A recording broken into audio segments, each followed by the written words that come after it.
The footprints of my soul, because every experience shapes the soul that walks within. Chris Van Heerden. Before you listen any further, this is not a book about success. It is not a book about failure. It is not even a book about my life. It is a book about yours. Every story you're about to hear is a footprint, some placed with confidence, some pressed into dust through pain, some barely visible, yet impossible to erase. You may recognize yourself in a boy who felt unseen, in a young man who learned discipline before he understood purpose, in moments where life felt unfair, confusing, or unbearably heavy. This book was not written to impress you, it was written to walk with you, to remind you that nothing you have lived through was wasted, and that your story is still being written, even now. Listen slowly, listen honestly, and if at any point you feel uncomfortable, emotional, or exposed, stay. Because growth begins where comfort ends, and understanding begins the moment we stop running from our own footprints. This is the footprints of my soul, not a destination, but a journey. Introduction. The Footprints of My Soul. What this title mean? For most of my life, my journey has been measured in footsteps. The roads I walked as a boy, the corridors of my schools, the parade grounds of the Air Force, the streets of Secunda during my early career at Sasol, the long passages of university, Technicon, and student life, and later the quiet roads of small towns that would eventually become part of my story. The title, The Footprints of My Soul, carries two layers: the literal footprints left by the soles of my feet as I move through life, and the inner footprints those journeys left on my mind and heart. In these pages I trace how, from my earliest years, my mindset, thoughts, and feelings were formed step by step, guided, sometimes gently and sometimes painfully, by the deeper soul within me.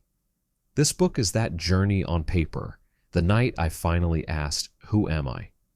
A story of questions, footprints, and the soul that walks within. It was December 2024 in Brisbane, Australia. The three of us, Maritha, Liana, and I, were out enjoying the lights and rhythm of the city. Our night ended in a small place that was already closing, the music soft and the staff packing up around us. We ordered one last cocktail, laughing like children, teasing one another, letting the roles of father and daughters fall away for a moment. Then someone suggested we each say one honest thing about how we experience one another in life. Maritha and Liana turned to me and spoke almost in one voice. "Dad, you never do or say anything without a plan. Everything has a purpose for you, an outcome." Their words stopped me. My first reaction came quickly, defensive. "So you're saying I manipulate people?" "No," they said. "Not at all. You're not impulsive. You're calculated. Thoughtful. In everything you do." When the Uber pulled away that night, their voices stayed behind. Something in me shifted. A question grew inside me, sharper than anything I had asked myself in years. Who am I? Really? Why do I think the way I do? Why do certain emotions return again and again? Why do I react to life in patterns I don't always understand? Why have I survived losses and accidents that should have taken me? And what is the purpose that has been whispering beneath everything I've lived? These questions followed me across the ocean, back to the Bavians Mountains in the Little Karoo. Every morning at 5 a.m., I sat on the stoep of the mountain cottage, listening to the birds waking up, watching kudu and ribbok move quietly through the veld, and letting the silence settle over me like a friend. One morning, after meditation and stillness, I walked inside, sat down at my desk, and wrote 5 words at the top of a blank page: "The Footprints of My Soul."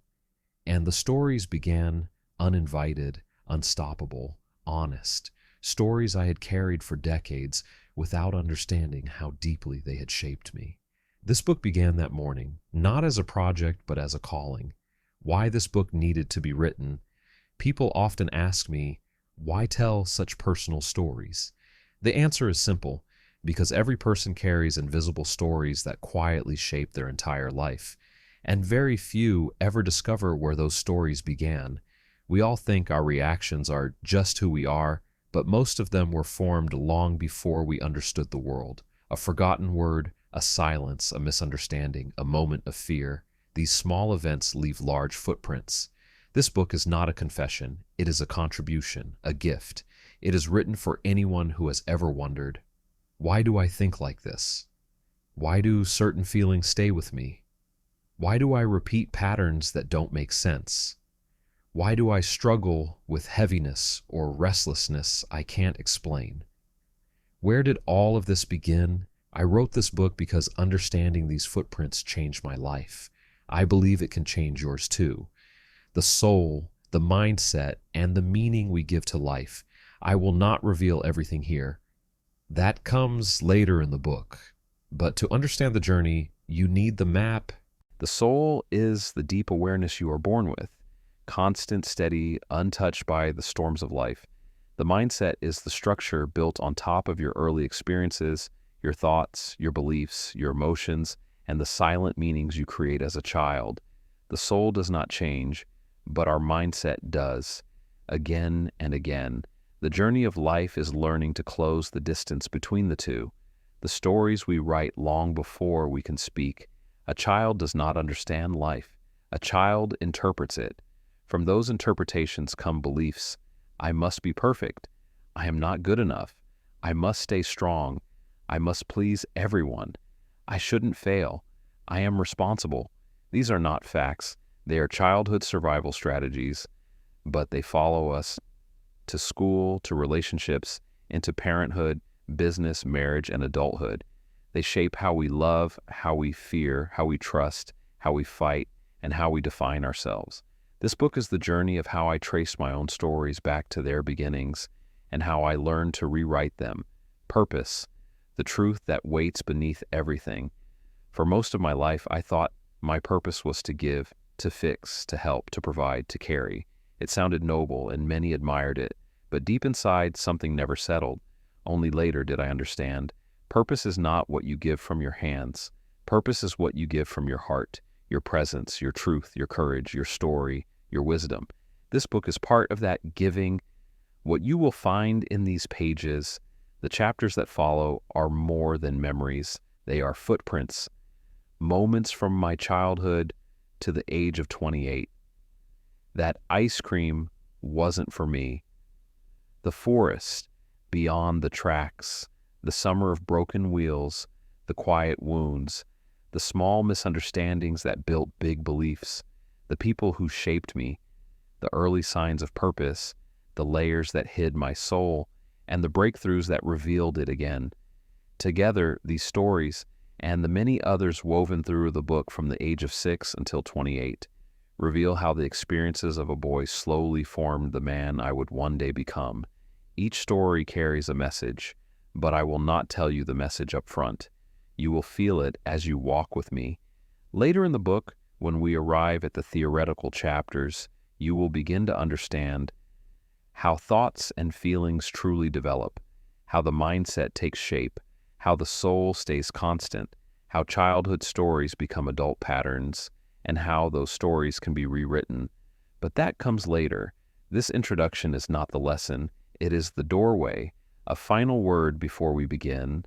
On that night in Brisbane, my daughters were not criticizing me. They were opening the first door to my own self-understanding. On that stoop in the little Karoo, the silence did not give me answers. It gave me the courage to ask the right questions. And on that blank page where I wrote the footprints of my soul, I did not begin a book. I began a return back to the boy I once was, back to the truth I had forgotten, back to the soul that had been waiting. If in these pages you find yourself, if a belief softens, if a burden lifts, if something inside you whispers, "This is me too," then these footprints, mine and yours, will meet at the same place, the place where the soul becomes visible again, So come walk with me now, step by step, story by story. Welcome to the journey. Welcome to the footprints. Welcome to the soul that walks within.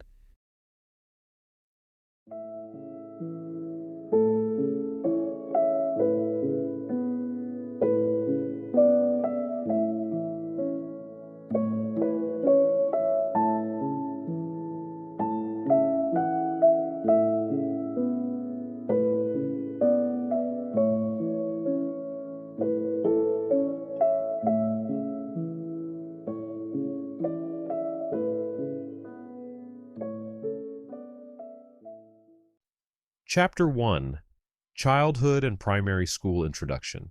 It began long before I had the words to describe it, before I knew what a mindset was, before I understood how a single moment could shape a lifetime. Childhood is like that. It doesn't announce itself. It simply unfolds, quiet and unquestioned, while your soul absorbs everything around you.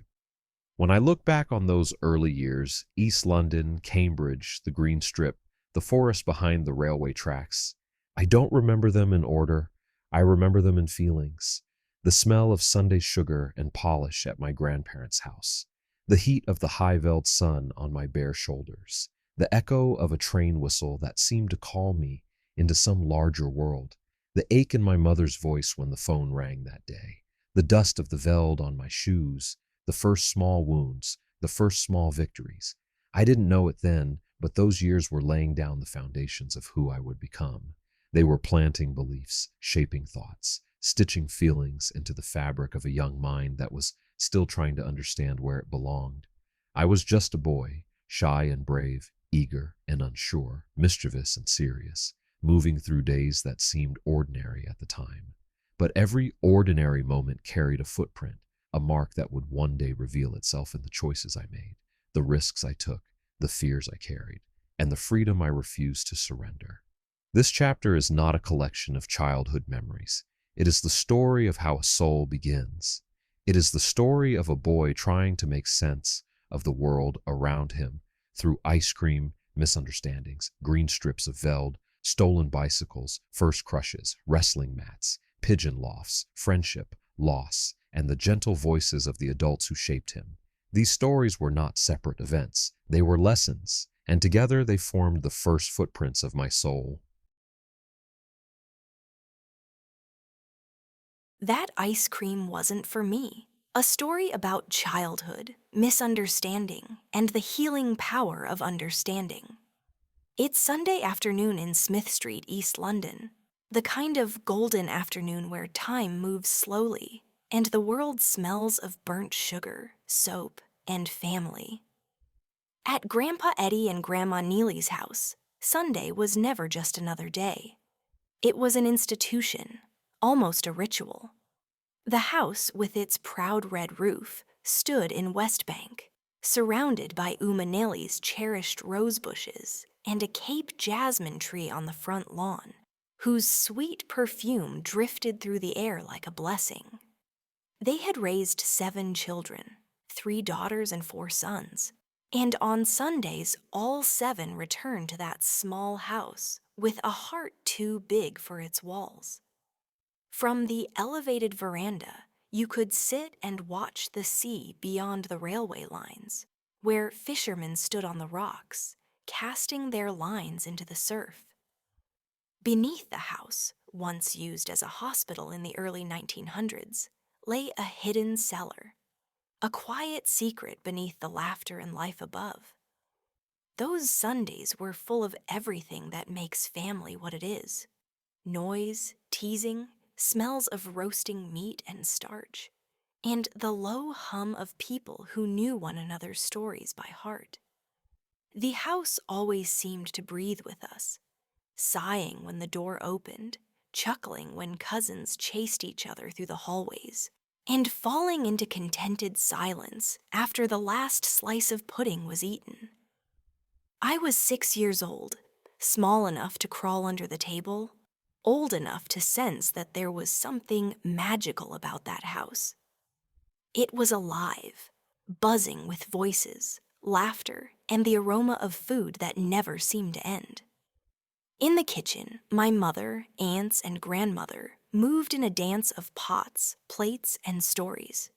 Somewhere a radio played, someone sang, and children dashed everywhere like loose chickens in the summer rain. Then came the sound that silenced everything, that bright, irresistible ting-ting-ting of the ice cream cart. For a child, that bell was almost sacred. Everyone froze for a heartbeat, then in one great wave ran for the gate, barefoot, arms flailing, mouths full of excitement. The sunny stoop suddenly became a stage of anticipation. "Ma," my mother called from the kitchen, her hands still wet from the dishes. "Please buy the children some ice cream." That's how it always went. Grandma would fetch her purse, count a few coins, and the world would be right again. I stood at the gate with my cousins. The ice cream man lifted his silver lid, and that cold, sweet smell washed over us, a promise of happiness in a cone. One by one, the children got their ice cream. My sister grinned, my cousins were already licking, and I waited. But my hands stayed empty. When the cart rolled away, I was still standing there, confused, silent, a lump in my throat. I couldn't understand. Why not me? I was one of the children, too. I ran to the kitchen. "Ma," I cried, "Grandma didn't buy me one." The room went quiet. My mother put down the towel, slowly dried her hands, and looked at Grandma. Her eyes darkened. "Ma," she said softly but firmly, "why not for him, too?" Grandma didn't answer at once. She closed her purse slowly, then said, without anger, without apology, "He's his father's child. He gets nothing today." I didn't understand. I was 6. How could I? I just felt that deep, wordless feeling of being left out without knowing why. I only knew something was wrong, something adult that I couldn't fix. My mother said nothing. She just took my hand and walked with me down the street. At the corner cafe, she bought me an ice cream, vanilla with a chocolate flake. "Here, Christy," she said gently. "This one's yours." And just like that, the world felt a little lighter. I laughed. I forgot. But I didn't quite forget. For years afterward, I believed my grandmother didn't like me. It was never spoken, never addressed, but it settled like dust over our interactions. I showed her respect, affection even, but a quiet sadness hung in the background, like a curtain never drawn open. Yet life moved forward. I grew up, I joined the military, learned discipline, and learned how to hide my emotions behind duty and pride. But sometimes, in the lonely hours after lights out, that memory crept back. The sound of the ice cream bell, the feel of my empty hands, the confusion of being left out of something so simple. As a young man, I visited Grandma often during the December holidays. I'd bring her gifts, a tin of toffees, a small bottle of perfume, sometimes flowers that reminded me of that old Cape jasmine tree. She'd smile politely, thanked me, and asked about my mother. Our conversations were pleasant, but never intimate. Something invisible always stood between us. Not anger, not bitterness, just a quiet distance. Looking back, I think I was trying to rewrite something that felt unfinished. Every visit, every gift, every polite smile was perhaps my way of saying, "See, I'm not that little boy at the gate anymore." Years rolled on. The family changed. Some moved away, some passed on. The house on Smith Street lost its Sunday chaos. The laughter faded, replaced by silence and the creak of old wood remembering better days. Grandpa and Grandma moved to Sasselberg to stay with Aunt Thea and her children. When Grandma grew frail and her hands began to tremble, I saw her differently. Smaller, gentler, no longer the commanding figure who once ruled that kitchen at Smith Street like a queen. It was only years later, in my middle age, that I asked my mother again, casually, almost carelessly, what had really happened that day. Her answer unlocked something buried. She explained that my father and my grandmother had at the time a strained relationship. Grandma had hoped her eldest daughter would marry someone of higher standing. Not a poor farm boy working for the railways, like her own husband had once been. There had been tensions, disappointments, old wounds that had never quite healed. And that day, the day of the ice cream, anger had overflowed. She took it out on me, not because of who I was, but because of where I came from. My mother told me that later that night, after everyone had gone home, Grandma sat alone on the veranda, crying softly. "I shouldn't have done that," she had whispered. But pride is a heavy thing. She never said it aloud again. That truth settled gently in me. She didn't hate me. In fact, she had been proud of me. Proud of my discipline, my manners, my quiet kindness. I just hadn't known.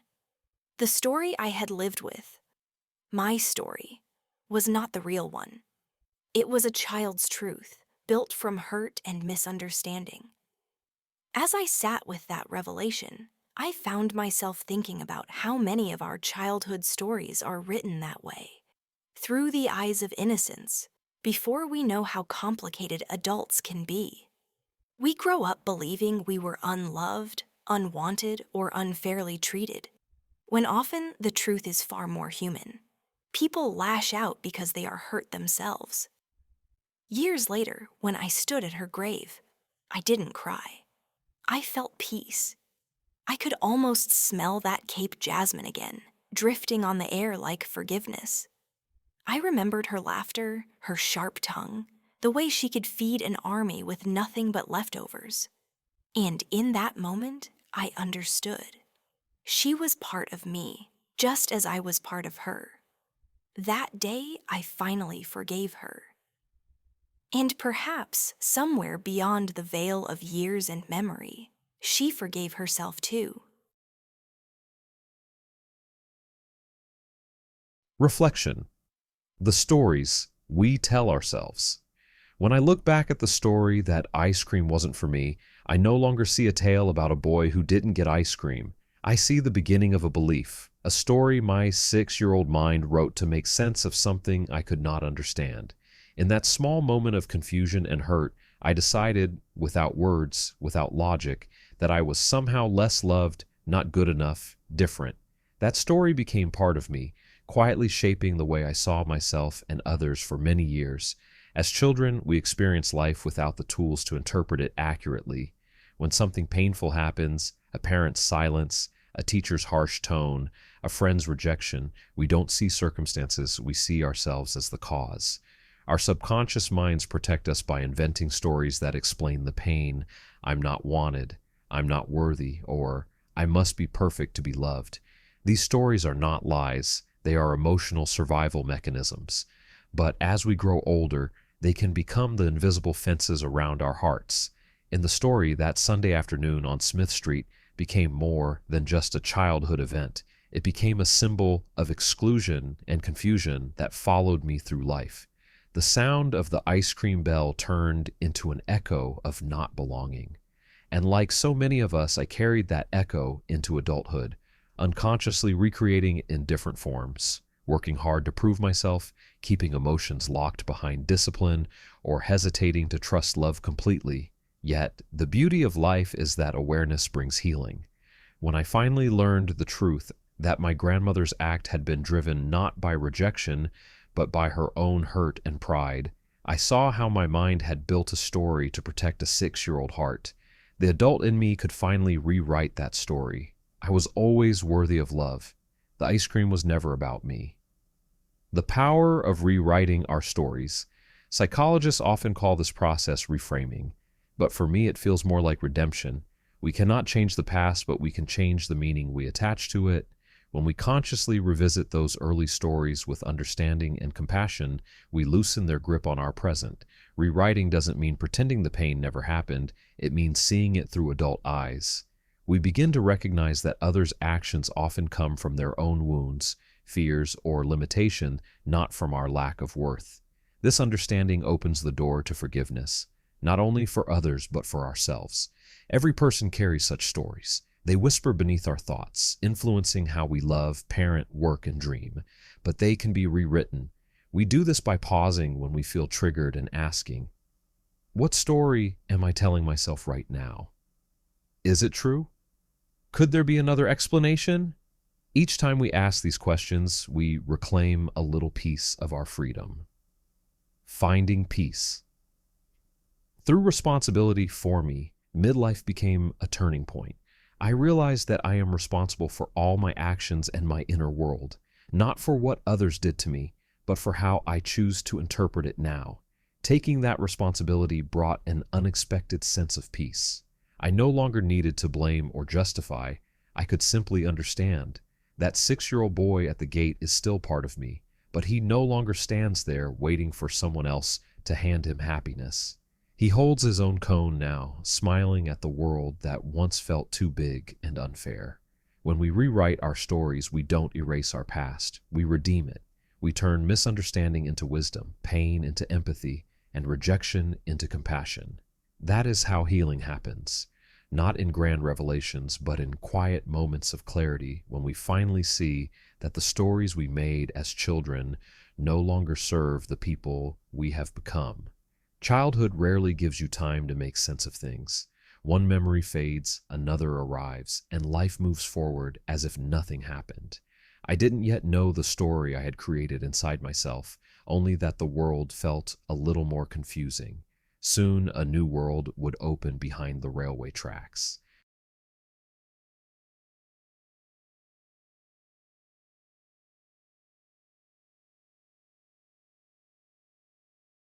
The Forest Beyond the Tracks. A story about courage, risk, and freedom on both sides of the fence. The first thing I remember was the floor, shining like butter in the midday sun. The house smelled of polish and soap, and the thin curtains breathed with the sea breeze drifting through Cambridge, East London. We had been there barely 3 weeks, long enough for Ma to unpack her best plates into the display cabinet and for Pa to unfold his railway roster like a map of his new life. It was a big house on the corner, wrapped in a wide veranda that caught the morning light. The rooms were tall, with fireplaces in every one, and wooden floors that creaked like whispering ghosts at night when the grown-ups still moved about. From my bed, I would listen to the faint clatter of the steam trains rolling into the station, a sound both far away and familiar, while my sister and I lay tucked beneath heavy blankets, half dreaming. Down the passage, the old clock would gently announce the hour, never loud, just enough to remind the night that time was still awake. Across the road stood the Catholic church, white walls and a red roof, which during the week turned into a preschool. That was my first taste of school, a place where the smell of crayons and prayer candles somehow lived together. Pa had recently been promoted, and you could see it in his stride. That upright, confident walk of a man beginning to believe in his place in the world. He carried himself with quiet pride, his shoulders squared against the wind of new responsibilities. He had plans, big ones. The house, he said, would soon be ready for Grandpa Chris and Grandma Anna, who had rented out their farm after the long drought, and the weight of age made it too hard to keep going. Pa wanted them close, under his roof, part of this new beginning. Yet behind his busy hands and confident voice lived another dream, that one day he would return to the land he loved, to the wide silence of the Eastern Cape Mountains, where his heart had learned to beat. He was a man who could build or fix almost anything, a dreamer with calloused hands, tall, upright, and proud, as if the world had finally made room for him. Ma was different. She measured her days in scents and sounds, linen flapping in the wind, soap bubbles swirling in a zinc tub, and curry always simmering just a little too soon. Her world was smaller, but just as full. She was a beautiful woman with light brown curls that framed her face softly, always particular about her appearance. Her nails neat, her dresses pressed, a quiet pride in how she presented herself to the world. There was always a trace of perfume, or maybe it was just her. That clean floral scent that seemed to follow her wherever she went. She worked long days at the chocolate factory, taking the early train each morning and returning just as the shadows lengthened across the veranda. But no matter how tired she was, she made sure everyone was fed before she even thought of resting. Ma had a gift. She could make a meal from almost nothing, and somehow it always tasted like home. She loved her house the way some people love a garden, and she loved her garden too, filling it with flowers that turned their faces toward her like old friends. She was kind and generous, always finding time and space for people, and she carried a quiet nervousness in those days, a mixture of pride and worry, knowing that soon her in-laws would move in, bringing with them not only family, but the weight of responsibility. Between her steady rhythm and Pa's big dreams, I wandered, 7 years old enough to understand orders, young enough to believe that every closed door might still hide a secret passage. When Grandpa Chris and Grandma Anna finally arrived, the house seemed to take a deep breath. Their brand new gray Hillman stopped outside with a sound like a sigh, and suddenly the quiet rhythm of our days found a new beat. Pa stood taller that morning, proud, maybe a little anxious, as if bringing his parents under his roof made him both son and father all at once. Grandpa moved slowly, his shoulders curved from years of working the land, his hat still dusted with the soil of the wheat and maize fields of the Eastern Cape. Grandma carried a small box of her roses, dry stems she'd wrapped in wet newspaper for the journey, hoping to coax them back to life in the new garden. Their room smelled of mothballs and lavender soap, and soon the whole house carried traces of them. The soft clink of Grandpa's pipe against the ashtray, Grandma's voice humming hymns while she folded laundry on the veranda. To me, it felt like the house had grown older overnight. The air changed, gentler maybe, or heavier, like something sacred had been added. At the time, there were only steam trains. Their soft whistles carried through the morning mist, and the ground trembled beneath them like a heartbeat. Adults heard it as work. I heard it as music. But what called to me was outside. Just beyond the gate, behind a row of sweat peas with green leaves and pink flowers, the trains spoke in rhythm, a deep, pulsing hum that made the whole world feel alive.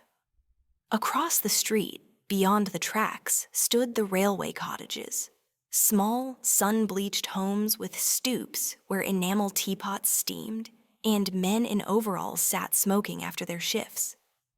That's where I met them. Dowie, quick-eyed, barefoot, never still. And Cobus, a little older, with a laugh that sounded like water over stones. They were the kind of boys who never asked what school you went to or what your father did. They only asked, "Can you run fast?" "You're new here," Dowie said the first day. "Come, let's build a dam." I just nodded. And that was that. That afternoon, I began to see the world differently. They knew where the ground went soft behind the signalman's hut, where the bottlebrush trees dropped their red tassels. and where the stray dogs lay, dreaming in the dust. They knew things no book could teach, how wire twists into a hook, how a stone sparks when you strike it against the rail, and how to fall without getting hurt. We never spoke of class or houses. Children talk differently, through doing, not saying. Kobus taught me to whistle through my fingers. Dawi showed me how to build a dam wall from a plank and a brick so the water would run faster. I listened the way only a child can, with a whole heart. For days, my world was simple: homework, supper, and the stove. Then came the signal. 2 short whistles from across the street. Come now. But one evening the air grew heavy. Pa had just bowed his head for prayer when Ma, her voice calm but firm, dropped the words like a knife cutting clean. You're not playing with those boys anymore. Why not? I wanted to ask, but the question died in my throat. They're not like us, she said. What if they have lice? That last word fell like pebbles in my stomach. I didn't yet know what class or color or prejudice meant. I only knew something was wrong, not with them, but with the world around us. But I was a child, and children don't ask questions adults don't want to hear. So I nodded. That night, as the steam train hummed past, I felt something break inside me that no one else could hear. For the next few days, I behaved perfectly. Polished shoes, tidy hair, helping Ma around the house. But the world had turned gray without them. I missed the dust on my knees, the laughter that didn't care what side of the street you lived on. Then, one afternoon, Dawi called softly over the back fence, out of sight of the house. It's the forest behind the tracks, he said. There's a stream and big trees. They say there are jackals. It's a place where grown-ups' rules don't work. Kobus grinned. There, you can breathe. That night, I barely slept. Saturday morning came bright and wide. With Pa at work and Ma busy in the kitchen, I slipped my shoes into my hand and crept across the grass. The air smelled of polish and porridge, of safety, and I was walking away from it. At the station, they were waiting. We followed the line of rails gleaming in the sun, through dry grass that whispered against our legs, until we reached the wire fence, and the tier in it. Not big, just enough for a boy with a plan. Dawi first, then Kobus, then me. The wire caught my shirt as if trying to hold me back.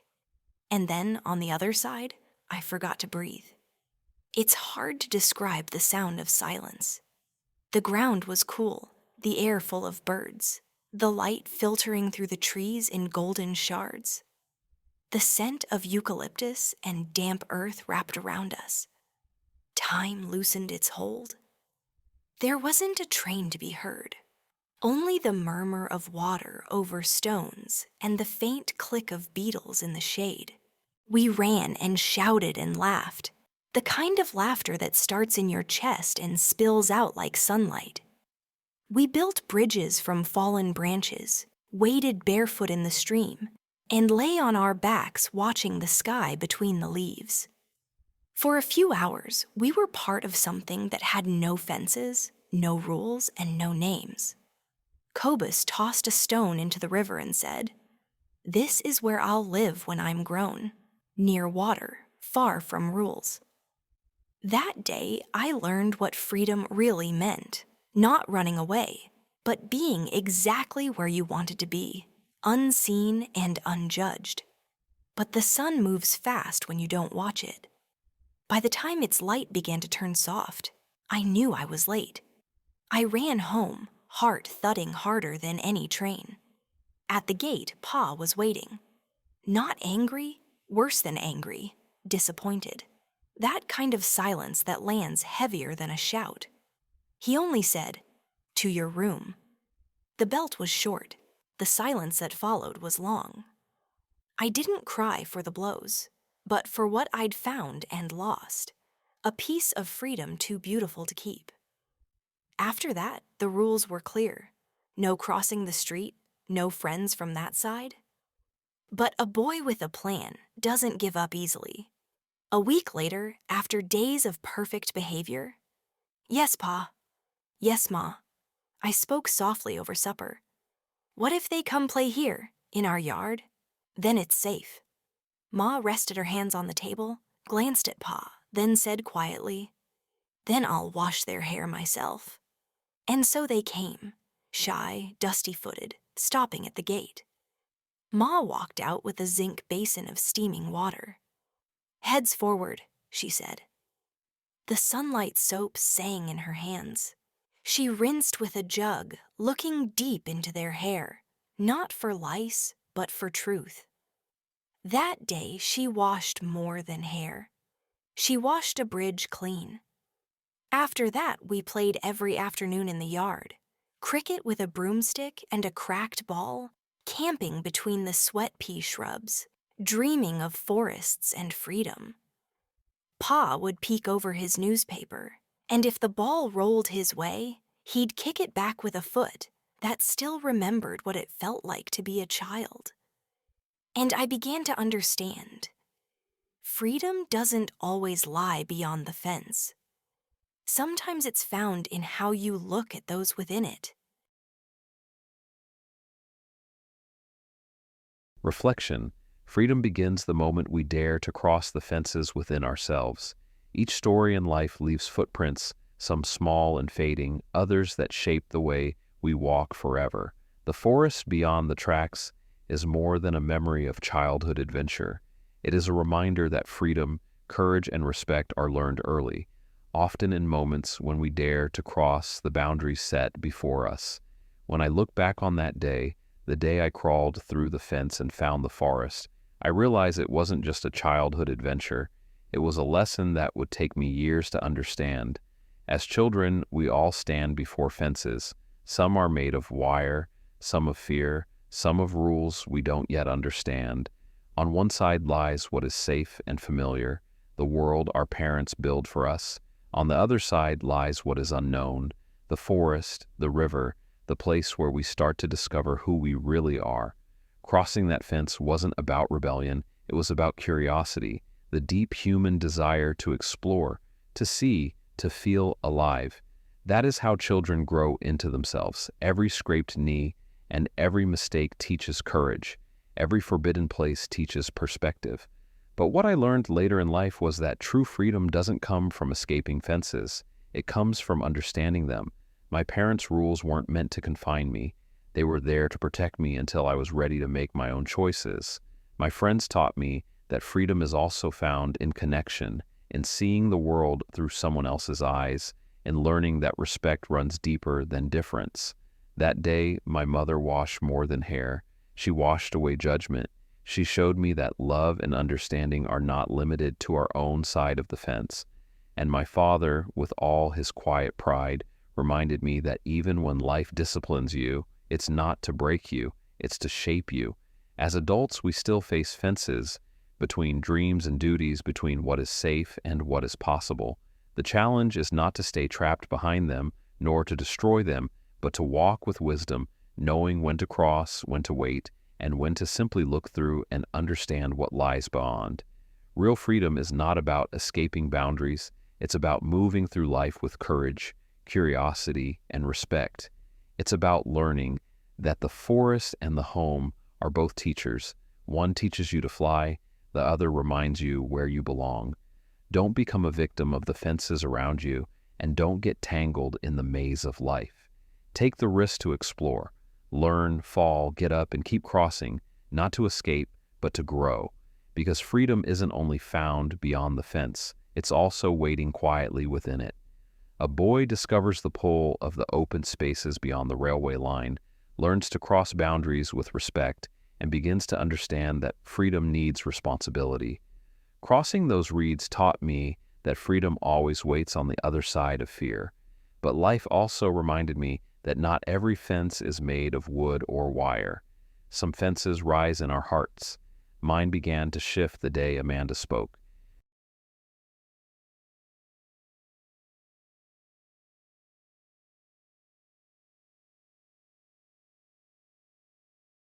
The day Amanda spoke a story about courage, humanity, and discovering inner strength. Some battles in life begin long before you realize you're already in one.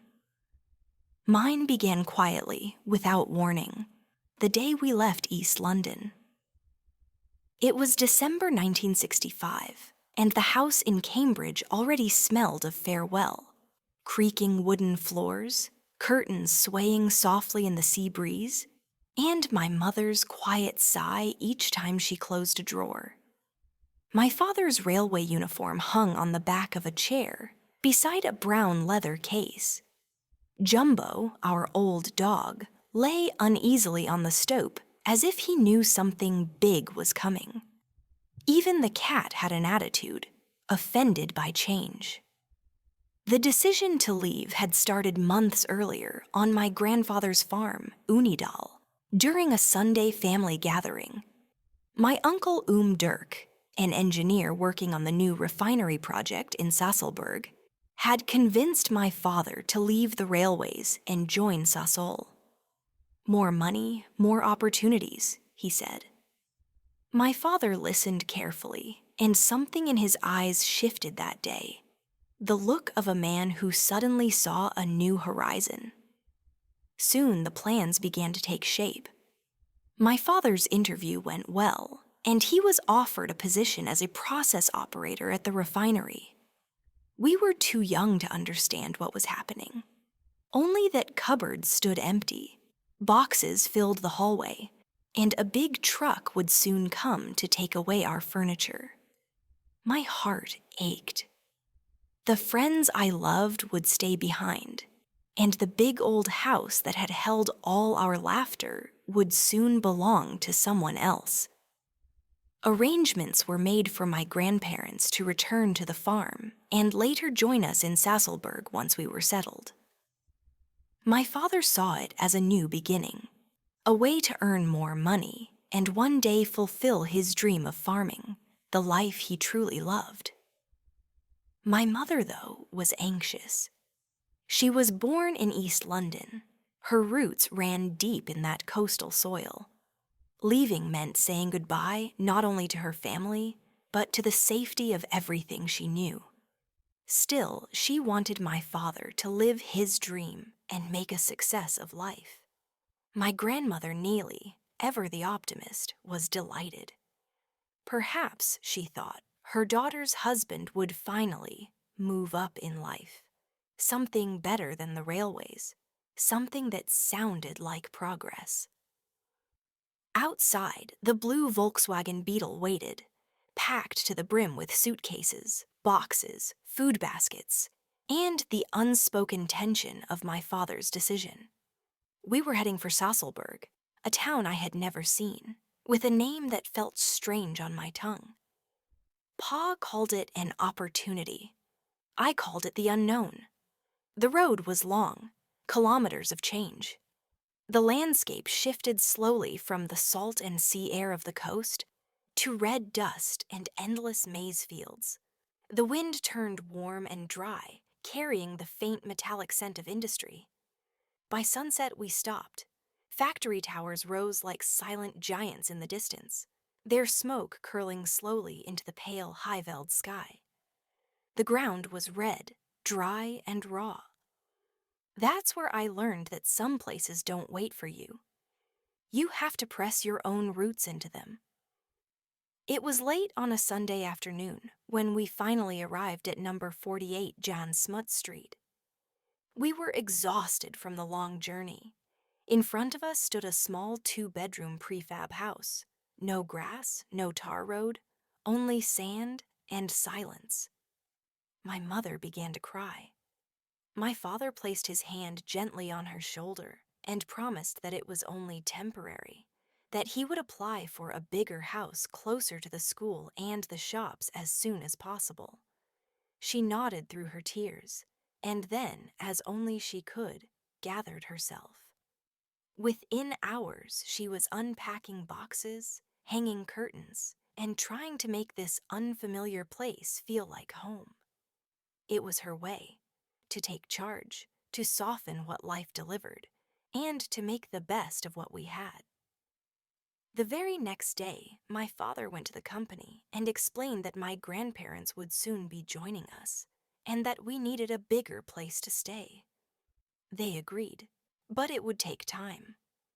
It was the December holidays, and for nearly 2 months we had to remain in the little prefab.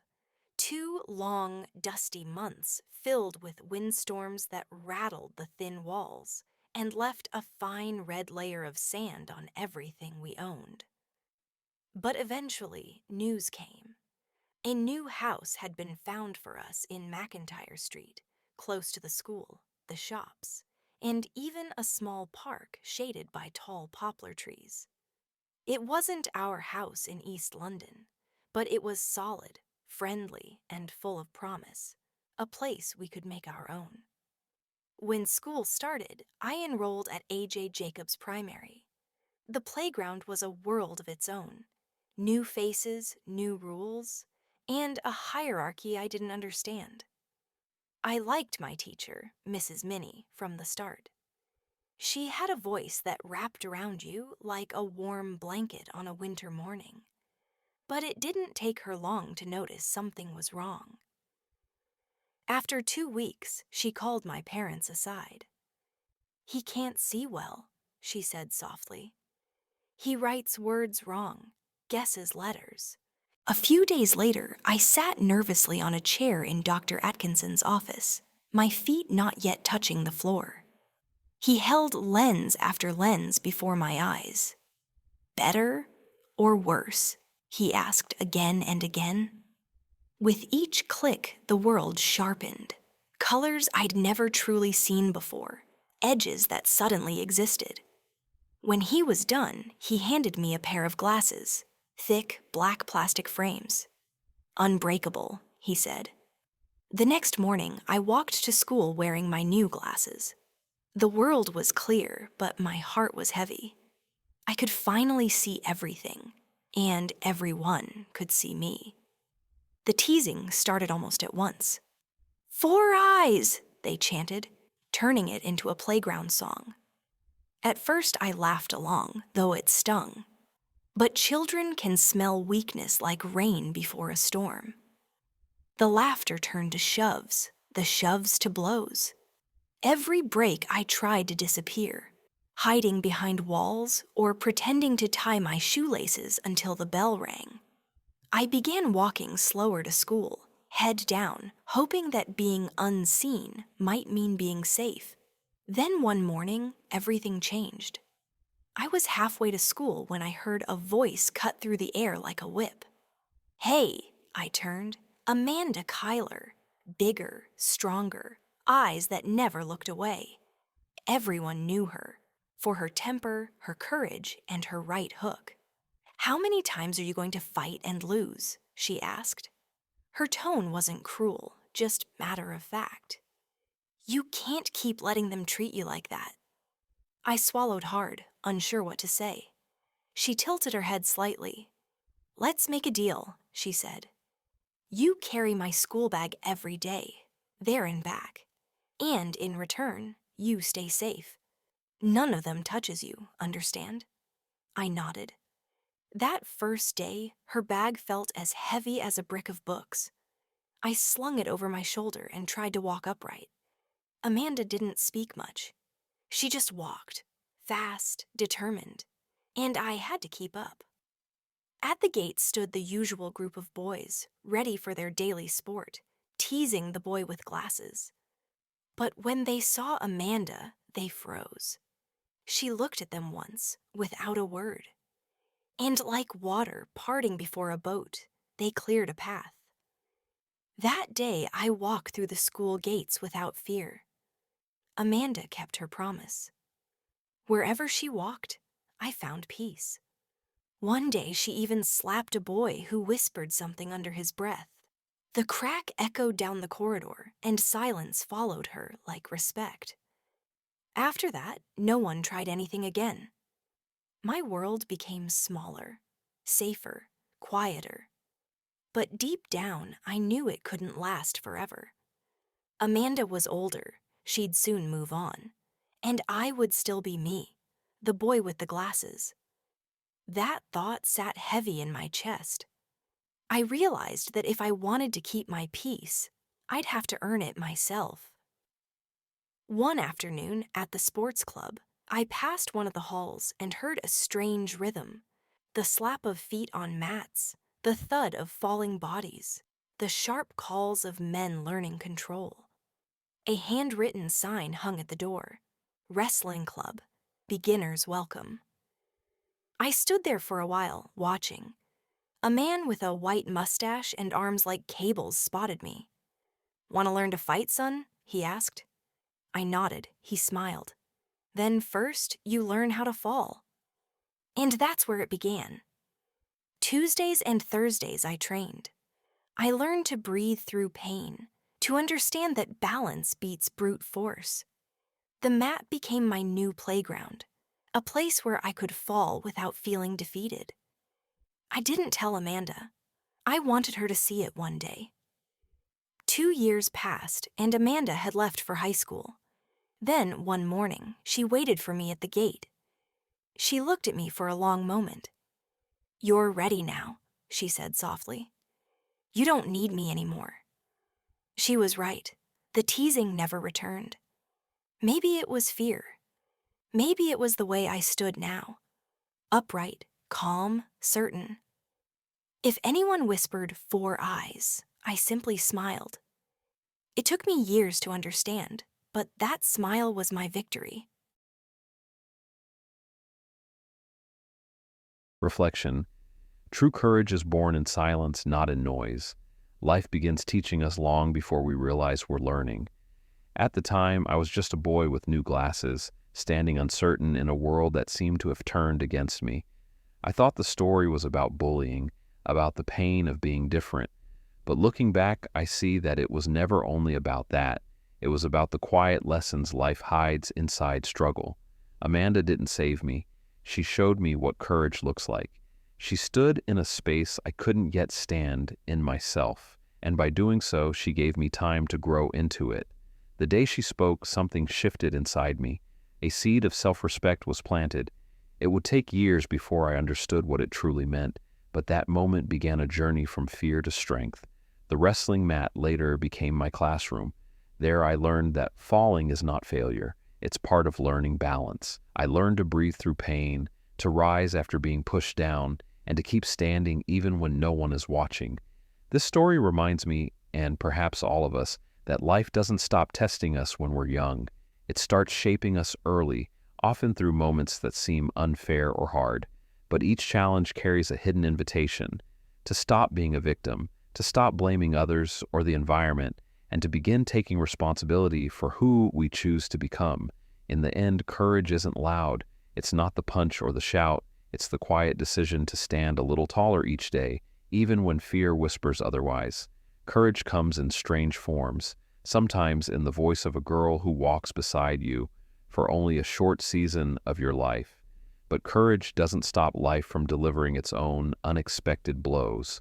Ours came one quiet afternoon when the telephone rang.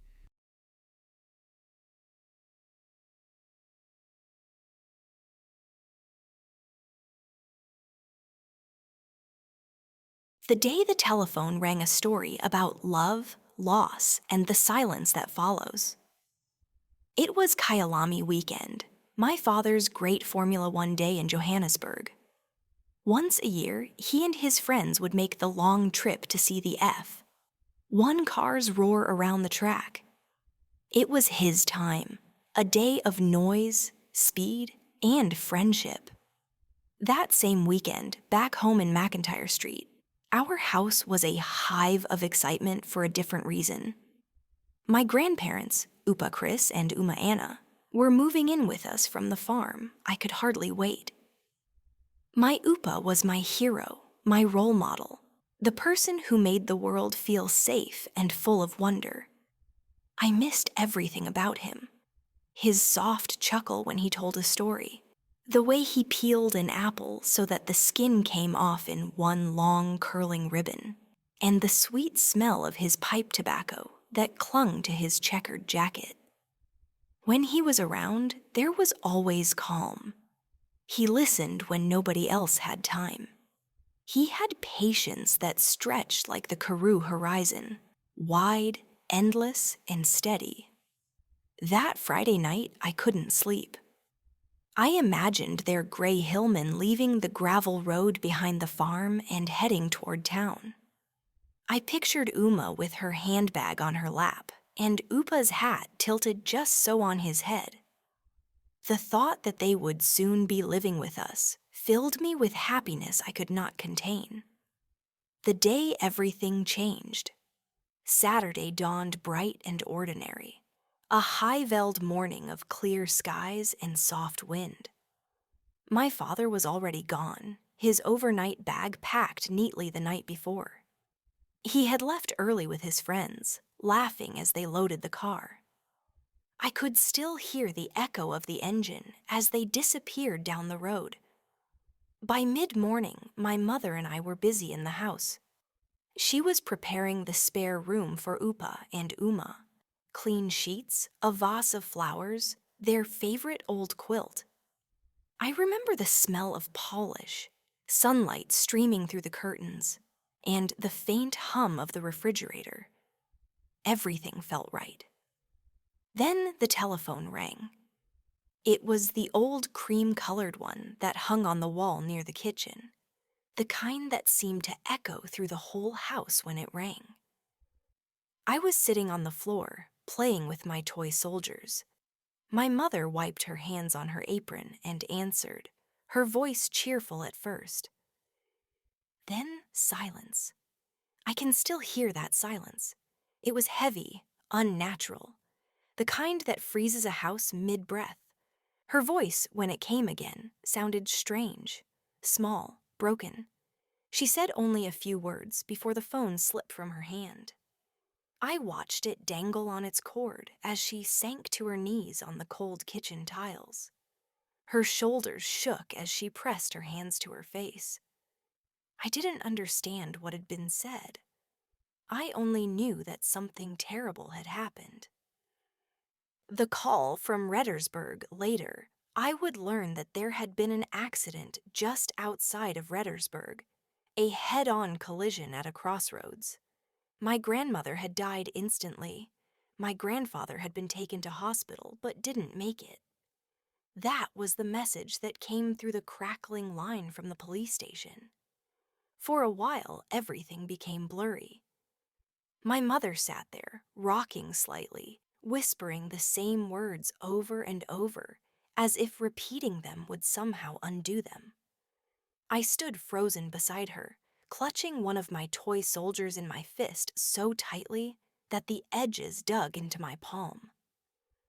My Uncle Jerry arrived soon after. I remember his car tires crunching on the driveway, the slam of the door, the rush of footsteps. He helped my mother to the couch and tried to calm her. Then he asked me to sit quietly while they made a few calls. He managed to get through to Kyalami. They sent an announcement over the intercom. Would Mr. Van Heerden please report to the information office? My father must have felt something was wrong even before they told him. He drove home that same afternoon. A long, fast, silent drive from Johannesburg to our small town. He didn't stop for anything. From there, he and my uncle left immediately for Reddersburg. That night, the house felt too big, too still. I sat in the dark on the stoop, waiting for headlights that didn't come. Somewhere in the distance, a dog barked. The smell of polish and flowers still lingered from the morning. The funeral. I don't remember much about the funeral, only fragments, black clothes, the smell of dust and lilies, people crying softly behind handkerchiefs. I remember sitting between my parents on a wooden bench, staring at two small mounds of earth. each with a simple cross. The grown-ups spoke in whispers. Someone said, "They were good people." Another said, "It was God's will." As a child, I accepted what I had been taught, that the earth is only a temporary home, and that when we die, we go to be with Jesus in a place full of light and love. It comforted me. I imagined them sitting somewhere in heaven, together again, smiling and whole. But what I couldn't understand was why they couldn't come back. The long silence. It was about 2 months later that I began to realize they were gone forever. Their room in our house stayed empty for a while, sheets still folded, a few of their things neatly placed on the dresser. My mother would walk in sometimes, stand for a moment, and then quietly close the door again. I missed the smell of tobacco, the way Upa's laughter filled the house, the sound of his boots on the stove. That was my first real experience with death, the kind that leaves a hollow space inside you where warmth used to live. My father's grief. My father was never quite the same after that. Something in him had broken. He didn't speak about it much. Men of his generation rarely did. But I could see it in the way he stared out the window at night, his coffee growing cold beside him. For years, he carried that weight. I think losing both his parents on the same day changed how he saw the world. He still went to work, still kept the family together, but a certain light had gone out of him. Sometimes, late at night, I would wake to the sound of the back door opening. He would step outside, stand in the garden, and look up at the stars. I think he was talking to them. Understanding later. It took me many years to understand the depth of that day, the day the telephone rang. As a boy, I saw it only through the small lens of my own confusion. But later, as a man, I realized how that single moment had shaped all of us. My mother, who learned that love can be torn away without warning, became quieter, more careful. My father, who lost the 2 people who had given him strength, became a man of silence and duty. And I learned what loss meant before I could spell the word. I learned that life changes in a single ring of a telephone. The memory that stays. Even now, when I smell sweet pipe tobacco or hear an old racing car engine from some far-off television broadcast, I am transported back to that day. The day my father chased speed at Kyalami. The day my grandparents packed the last of their things on the farm. The day the world tilted slightly and nothing was ever quite the same again. But I also remember the small things that remain untouched by death. The stories my grandfather told. The warmth of his voice. The way he looked at me as if I mattered. Those things have never left me. Sometimes I still imagine that kitchen phone ringing, the sharp, hollow sound echoing down the hallway. But instead of bad news, I imagine Upa's voice on the other end, saying, "My boy, we've arrived. Put the kettle on." And for a moment, just a heartbeat of memory, everything feels whole again. Reflection. Love doesn't die when people do. It lingers in the silences they leave behind. There are moments that divide life into 2 parts, before and after. The day the telephone rang was one of those moments. It marked the end of a chapter I hadn't even realized was closing and the beginning of my education in loss. At 6 or 7 years old, I didn't have the language for grief. I only knew that silence could be louder than sound, that a home could hold its breath. I thought the story was about death, but it was really about love, how deeply it roots itself, and how far its echoes carry after the voice is gone.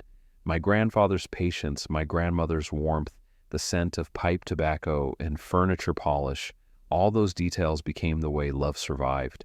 Grief, I learned, is not only the presence of pain, but the persistence of memory.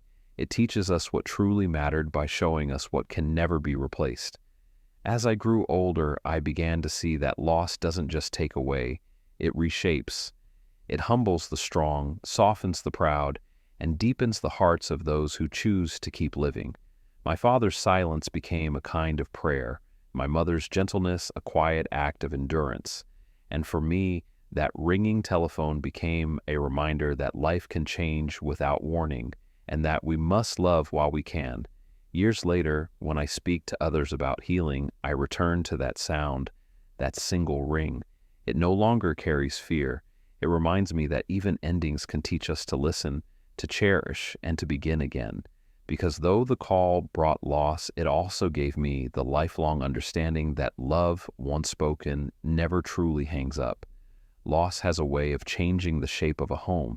It settles into corners and softens the sound of laughter. But children keep moving, and soon a new playground, the green strip, became the backdrop for my growing sense of mischief, belonging, and discovery.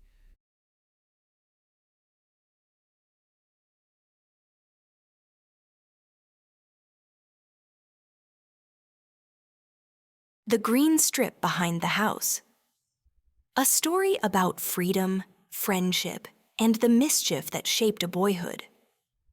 There are certain times in life when everything seems to fit, when the world feels simple, and your only concern is whether your next adventure will end with laughter or a scolding. For me, that time was primary school. Those were the golden years when I began to find my place in the world, when confidence took root and I started believing that I could make a difference, even if that difference was only in the patch of veld behind our house. Behind our yard stretched a green strip, a narrow band of wild grass and poplar trees that divided our row of houses from the open veld beyond. That strip became my kingdom. My father, who understood my restless nature better than anyone, had built a small wooden gate in the back fence, my personal doorway to freedom. The moment my school shoes hit the stope after homework, I'd dart through that gate into the veld, feeling the hot sand under my feet and the wind in my hair. I wasn't meant to be indoors. I was born for the open spaces, a true veld child. It wasn't long before I met Garrett and Rossi, the two boys who would become my inseparable companions in that wild playground. They lived a few houses away and were a little older than me, but that didn't matter.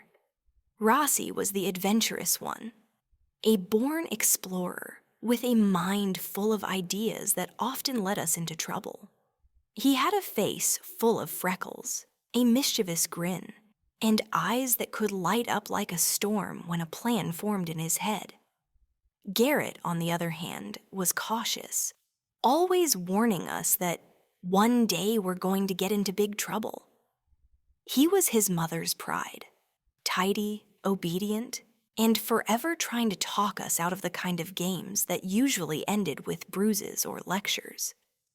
Together, we made up the perfect trio: the dreamer, the daredevil, and the worrier. Our kingdom of dust and dreams.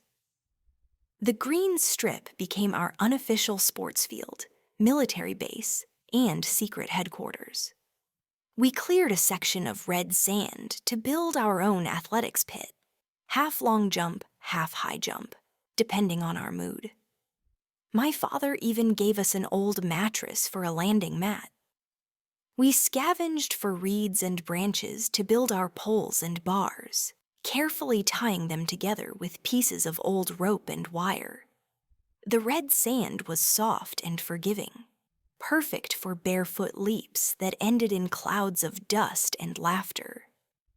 Our afternoons were filled with running, jumping, falling, and trying again. We didn't need fancy equipment or trophies. We had imagination, and that was enough. Every victory was celebrated with high fives and exaggerated bows. Every fall turned into a dramatic story. That little piece of veld taught me something about creation and belonging. It showed me that with a bit of effort and imagination, even a forgotten piece of land could become a world of endless possibilities. The footpath and the plan of footpath cut through our green strip, worn smooth by the feet of domestic workers walking to and from the bus stop on the main road. Every morning and afternoon, we'd see them balancing neat bundles or shopping bags on their heads, their steady rhythm and easy laughter filling the air. They were part of the landscape of our days, friendly faces, sometimes waving, sometimes warning us to behave. One lazy afternoon, while the sunbugs screamed in the heat and boredom hung thick over the veld, Rossi came up with a plan. "Let's make a trap," he whispered, eyes gleaming.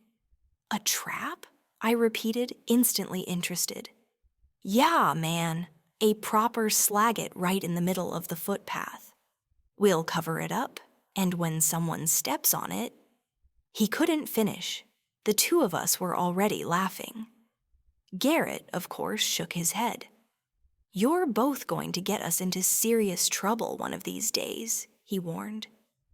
But we were already gathering sticks and sand. The plan was simple but brilliant in our young minds.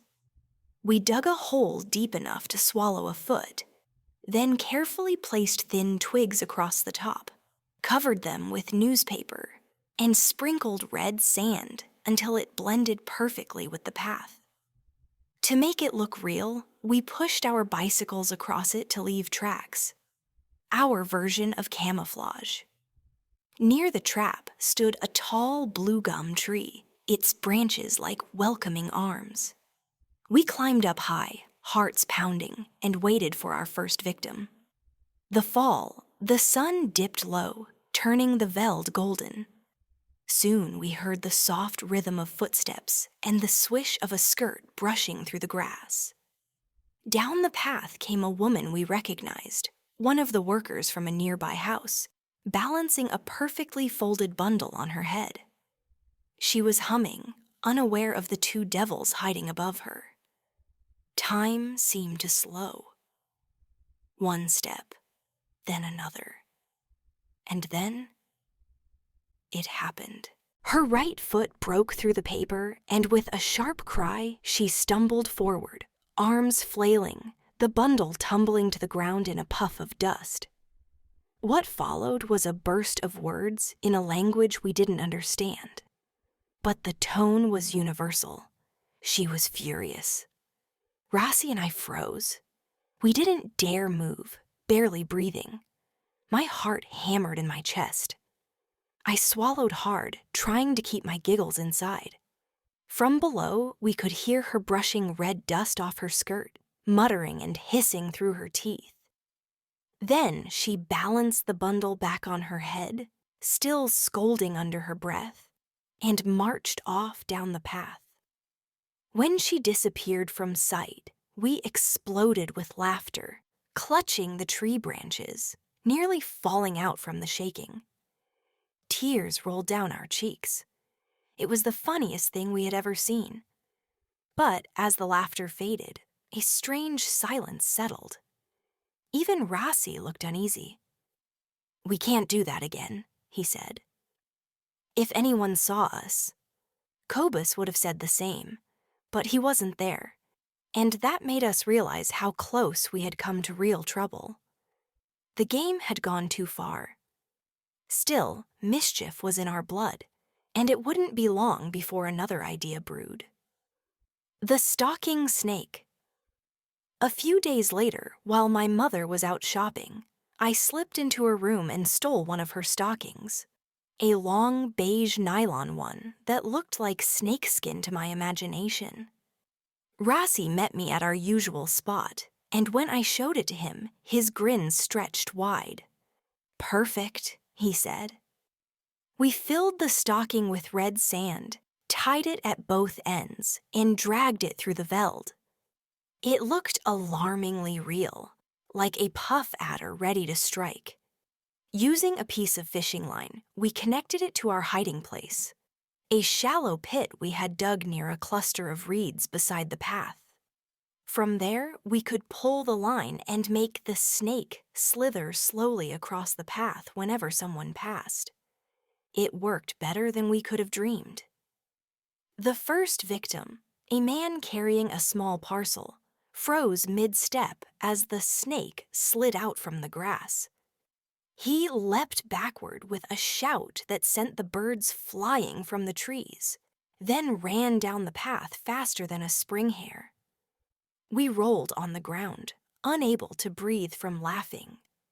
One after another, unsuspecting walkers got the fright of their lives, and each time we thought it couldn't get funnier. But it did. From our hiding place, we could hardly contain ourselves. The reeds shook with our laughter. The veld echoed with it. Mischief had become our daily sport, our own secret theater of comedy. The day we got caught. Of course, every story of boyhood adventure eventually meets its reckoning. One afternoon, while pulling the line for yet another victim, the fishing line snapped. The stocking lay in the open path, and before we could retrieve it, a man, one of the garden workers, spotted it. He bent down, picked it up, and shouted, "Ek weet Julle is dere." I know you're there. We froze. Then he stormed toward the reeds, his boots crunching through the dry grass. We didn't wait to see what would happen next. Like two terrified rabbits, we bolted out the back of the veld, through the gate, and into my yard. I threw the gate latch shut and dove behind the water tank, heart pounding. When the man finally gave up looking and left, Rossi emerged from the other side of the yard, panting and grinning. "That was close," he said. We both burst out laughing again, the kind of laugh that only boys can share after narrowly escaping trouble. Lessons in the dust. Looking back now, those days behind the house feel like a small lifetime, a chapter of pure, unfiltered joy. We didn't have screens or schedules. We had the open veld, our bicycles, and each other. The veld became our school of imagination, where we learned more than we ever realized about courage, creativity, and consequences. That little patch of earth taught me about freedom. Not the kind that comes from doing whatever you want, but the kind that grows when you explore your limits and face the world with curiosity. It taught me that mistakes, like our mischievous traps, were part of growing up. Every scraped knee and close call was a lesson written in dust and laughter. Whenever I think back on it, I realize how innocent mischief shaped the man I became.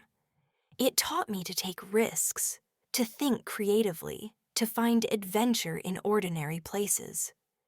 But most of all, it taught me to laugh, even when life throws dust in your face. Because in that wild playground behind our house, we learned that the world belongs to those who dare to explore it, even if it's just through a small gate in the back fence. Reflection. In the dust of our childhood games, life quietly taught us who we become. The green strip behind our house was more than a playground. It was a proving ground for the spirit.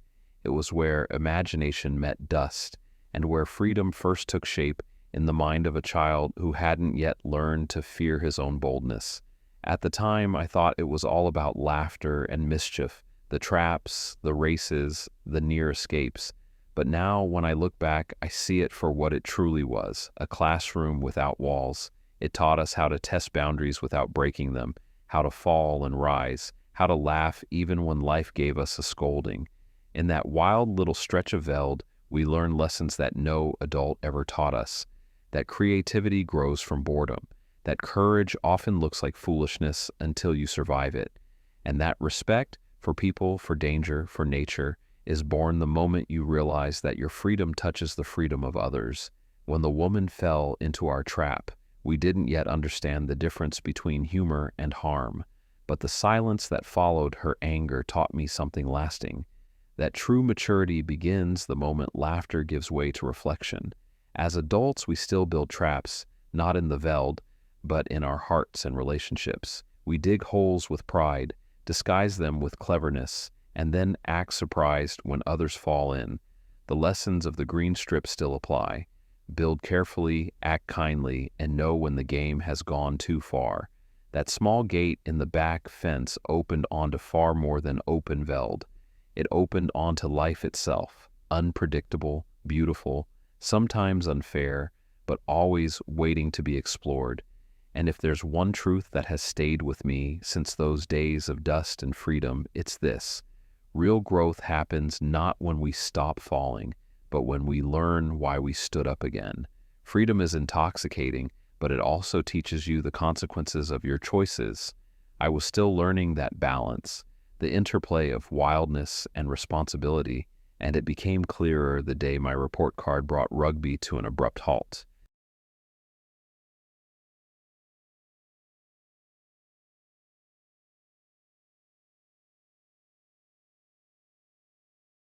The Ball on the Cupboard. A story about lessons, limits, and the people who shape our beginnings. Life in our new town quickly began to take shape. My parents were friendly people, open-hearted, good listeners, and always ready to lend a hand. It didn't take long for them to become part of the neighborhood. My mother soon found her circle among the local women, and the sound of laughter and teacups clinking became a familiar melody drifting from our stoop in the afternoons. Tea, gossip, and report cards. Every few days, my mother and our neighbor, Aunt Joey, would sit together for tea. They would swap recipes, share bits of gossip, and, of course, boast proudly about their children. The kitchen would fill with the comforting smell of baked scones and the soft hum of conversation that only mothers can create. One afternoon, I walked in right in the middle of one of those tea sessions. It was shortly after the start of the new school term, and the air still smelled faintly of freshly sharpened pencils and exercise books. We had just received our report cards, and I had mine neatly folded in my hand, along with an envelope addressed to my parents. At that age, I didn't really understand the meaning of school symbols or grades. In my mind, an E sounded excellent, and an A must have meant awful. So I wasn't worried at all. I thought I had done quite well. When I handed the report to my mother, she smiled politely but said nothing. She opened the envelope and read the letter that came with it. A request from my teacher, asking my parents to come in for a meeting to discuss my academic progress. The room went quiet. Even the kettle seemed to stop hissing. Then Aunt Joey, one of my mother's friends, looked up from her cup and asked with a friendly curiosity, "So, how did young Chris do this term?" My mother hesitated. Before she could answer, Aunt Joey added quickly, "You know, he's an outstanding athlete at school. Everyone says so. He's even the under-11 rugby captain. Of course, academics aren't his strong point, but he's clever with his hands. I'm sure he'll make a fine tradesman one day." To me, those words were music. They sounded like permission to stop worrying about schoolwork altogether. If being good with my hands could get me through life, and I was already excelling at sports, well, that was enough, wasn't it? I could almost feel the weight of textbooks lifting off my shoulders. Schoolwork isn't so important, I thought. Now I can just focus on rugby. But I was wrong. Very wrong. The night of reckoning. That evening, my father came home from work. He was a strong man, practical, fair, with hands that should fix anything, and a face that didn't hide disappointment easily. My mother handed him the report card without a word. He sat down at the table, adjusted his glasses, and began to study the page. The silence grew heavier by the second. His face didn't show anger, just deep thought. When he finally spoke, his voice was calm but firm. "From now on," he said, "there will be no playing in the veld, no rugby, and no friends after school." I froze. It felt like the world stopped spinning. He explained patiently that my rugby ball would be placed on top of his cupboard, high enough that I couldn't reach it, and it would stay there until my grades improved. "When all your marks are above a C," he said, "you can have it back." My heart sank. That rugby ball was more than a toy. It was my pride, my joy, my identity. Rugby made me whistle when I walked and gave me a place among the boys at school. Without it, I felt lost, stripped of what made me me. That night, lying in bed, I stared at the ceiling, replaying his words. I wasn't angry at him, just defeated. The silence of the room was heavier than any punishment. Mr. Basson arrives. The next day, I went to school and told my coach, Mr. Pop Basson, what had happened. He listened carefully, nodding as I spoke. He was a big man with a warm heart and a sense of fairness that all of us boys admired. He looked at me thoughtfully and said, "Don't worry, my boy. I'll talk to your father. We'll sort this out." That Friday afternoon, after school, I was playing quietly in the garden when a black Valiant pulled up in front of our gate. I froze. It was Mr. Basson. My father was home, working in the garage, and soon the two men were sitting under the big tree in our yard. My mother brought them tea and joined the conversation. I didn't dare go near them. I slipped away and hid behind the water tank, peeking around just enough to see their faces. The talk went on for what felt like forever. Over an hour of serious discussion and slow sips of tea. I couldn't tell what was being said, but I prayed Mr. Basson would win the argument for me. When he finally left, my mother called me into the lounge. My father was sitting in his chair, his face unreadable. "Son," he began, "rugby and athletics are good things. They make you strong and disciplined. But they won't give you a job one day. Schoolwork will. Education gives you a future." He paused, then continued. "Mr. Basson has promised to help you with your studies. He believes in you, and so do I. You can go back to rugby, but only if you promise to work harder." I could have shouted with joy. The rugby ball was saved. I nodded eagerly, agreeing to everything. Deep down, I told myself I'd figure out the schoolwork part later. For now, life made sense again. The neighborhood craftsman. As time passed, my father became a respected figure in the community.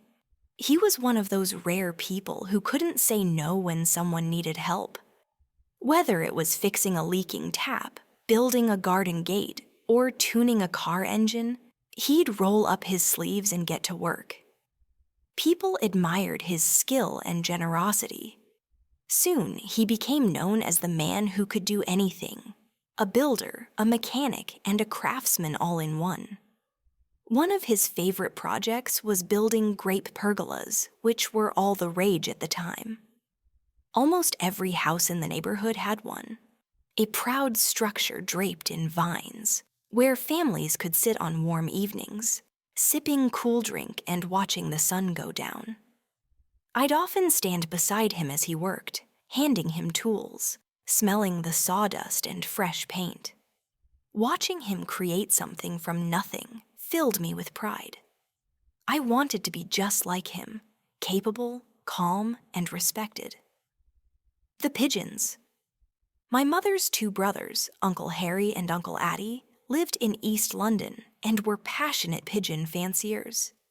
They were seasoned competitors, their weekends filled with races, breeding, and talk of wind direction and wingspan. My father, who had always loved animals and missed the rhythm of farm life, was immediately intrigued. He spent hours listening to my uncles talk about the pigeons, their loyalty, intelligence, and the mysterious way they could find their way home over hundreds of kilometers. It didn't take long before the backyard started changing. One Saturday morning, I woke up to the sound of hammering. My father was building a pigeon loft at the back of our yard, neat, sturdy, and full of promise. Within a few weeks, the project was complete. Soon after, a crate of pigeons arrived by train from East London. My uncles had sent them to help him start his own loft. I remember standing beside my father at the station, both of us watching eagerly as the wooden crate was unloaded. The cooing sounds inside felt like the beginning of something magical. The pigeons became part of our lives, their soft calls filling the mornings, their wings flashing silver in the afternoon sun. They changed the rhythm of our home. Every day had its tasks: feeding, watering, cleaning. My weekly job was to clean the loft once a week, and my father paid me a small amount for it. It was my first taste of earning money, and it gave me a new sense of responsibility.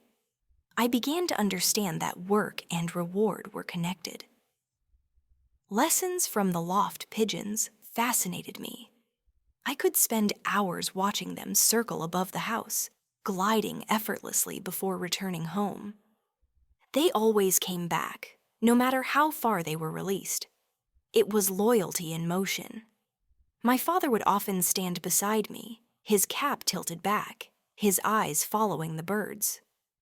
"See that one," he'd say, pointing. "That's a winner. He knows where home is." I think, in his own way, he was teaching me something about life, that no matter how far you go, you must always know your way back to what's right and true. Within 2 years, my father had become the champion of the local pigeon club. His name was known and respected far beyond our street. The pigeons brought new friends into our lives, men with strong hands, weathered faces, and stories about races that stretched across the countryside. Those evenings when they'd gather around our kitchen table, sharing coffee and laughter, were filled with warmth. I'd sit quietly in the corner, pretending to read, but really listening, absorbing the rhythm of adult conversation, the pride in their voices, the camaraderie that comes from shared passion. A father's legacy. Looking back, I see that those years were about more than rugby or pigeons or report cards. They were about foundations, lessons quietly built into the fabric of daily life. My father's insistence on discipline, his belief in education, his generosity toward others. All those things shaped me long before I understood them. He was a man who believed that hard work and honesty could fix almost anything. My mother, with her grace and laughter, balanced him perfectly, keeping our home warm and welcoming. The green strip behind our house had been my childhood playground, but the world beyond our gate, the neighbors, the school, the afternoons of quiet labor, became the classroom where I learned what kind of man I wanted to be. Reflection. A ball on a cupboard once taught me that dreams need discipline to stand. At the time, I thought my father's decision to put the rugby ball on top of the cupboard was the end of the world. I didn't see the lesson, I only saw the loss. I thought he was taking away my joy, but what he was really doing was giving me a foundation. As boys, we measure love and freedom in the things we're allowed to do.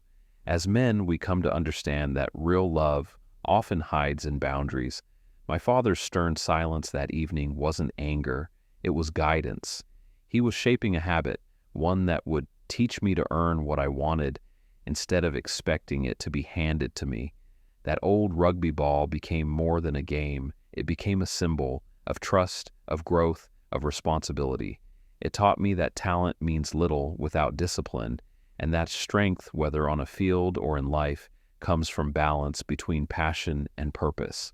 When Mr. Basson came to speak for me, it wasn't to cancel my punishment, but to remind my father that belief also has power. Between the two of them, I learned something priceless. Rules and encouragement are not opposites. They are partners. One keeps you grounded, the other helps you grow. Years later, I would see that same pattern in the pigeons we raised. They flew far and free, yet always came home, not because they were trapped, but because they knew where they belonged. That's what my father wanted for me, to explore the skies but never forget the place of truth and discipline that would always guide me back. Now, when I think of that rugby ball on the cupboard, I no longer feel the ache of loss. I feel gratitude, because sometimes love looks like letting go of what you want most, just long enough to discover who you can become without it. Discipline doesn't feel like love when you're young, but it plants something that grows later. Life was already teaching me how to balance pride and humility, success and failure, and into that tender space, my first taste of innocent love arrived.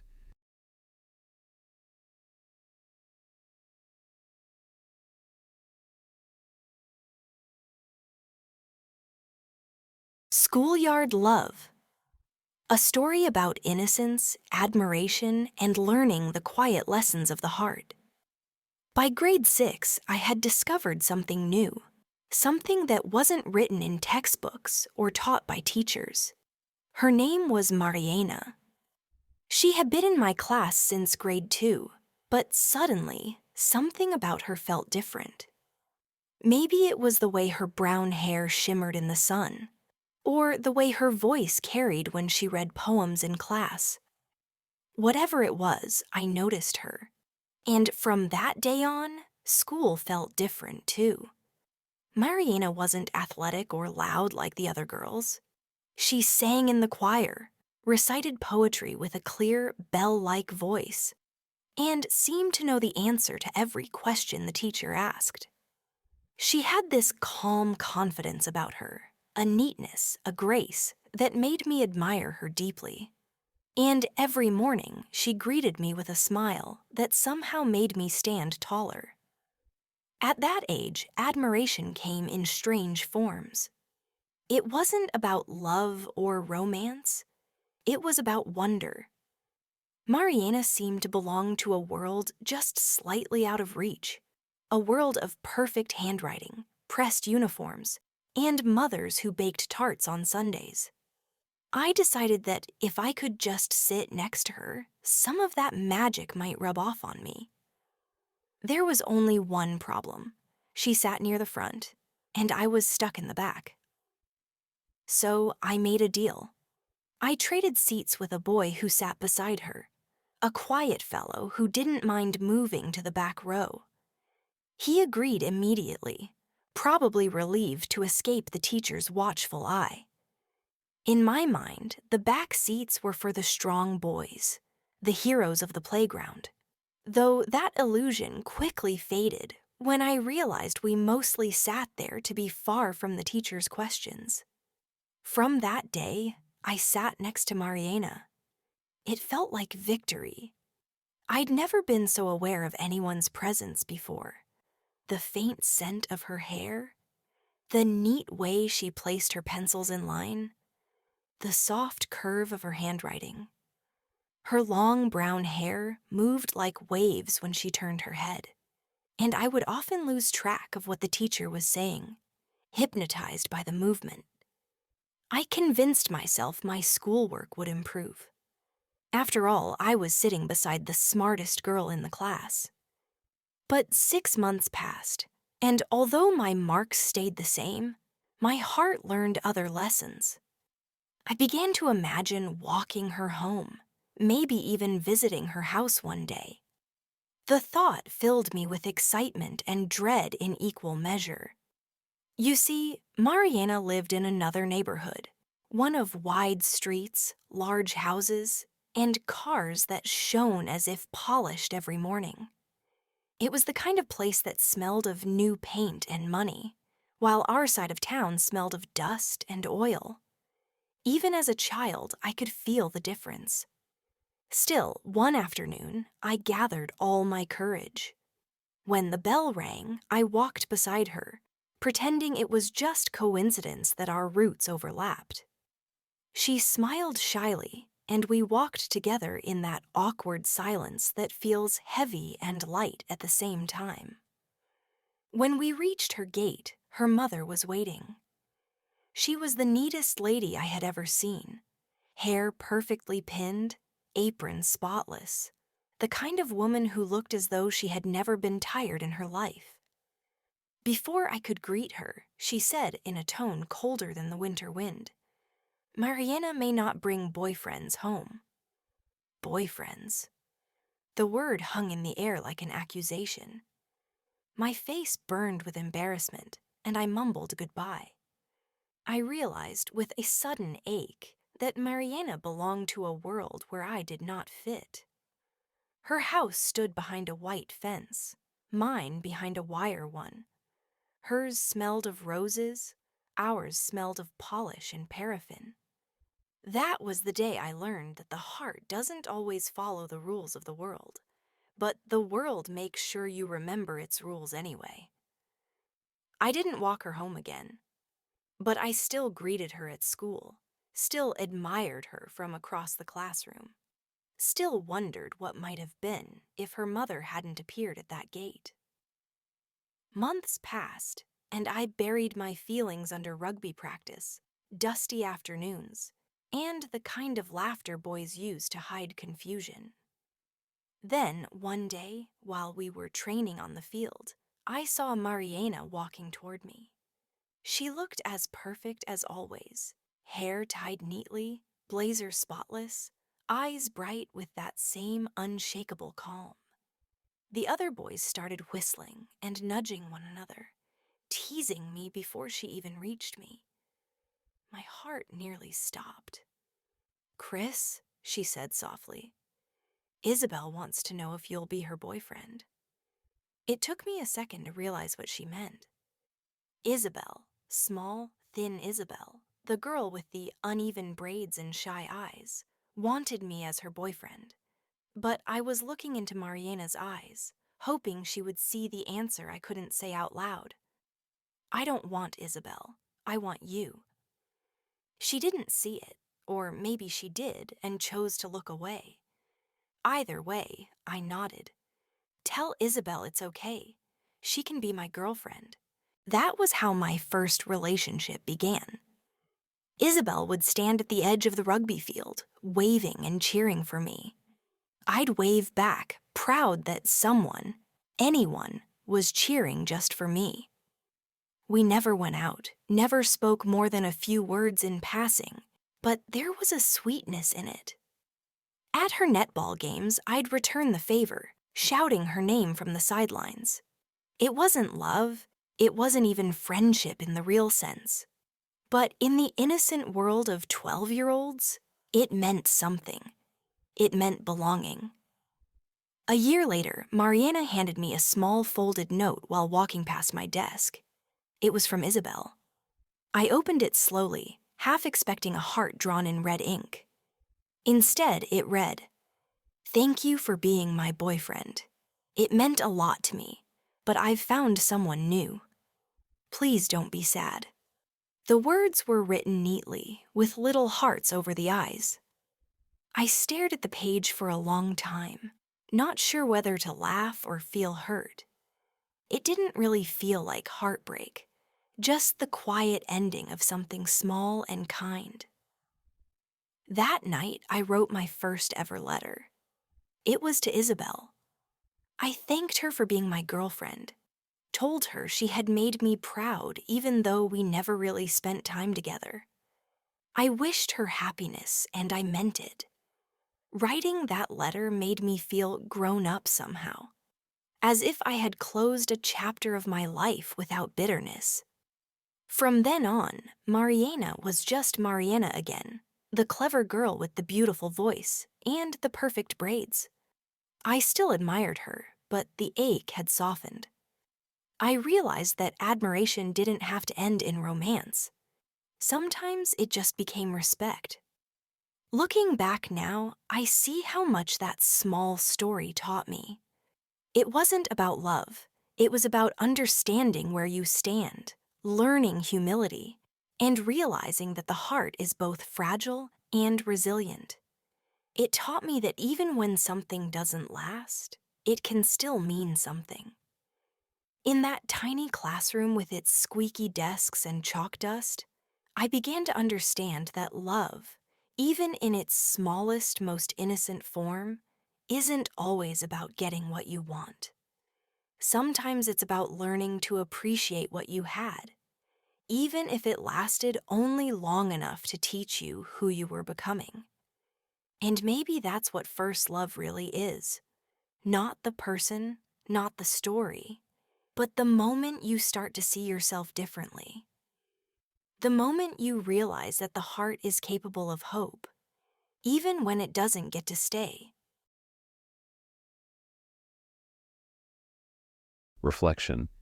First love isn't about forever. It's about learning who you are when the heart begins to feel.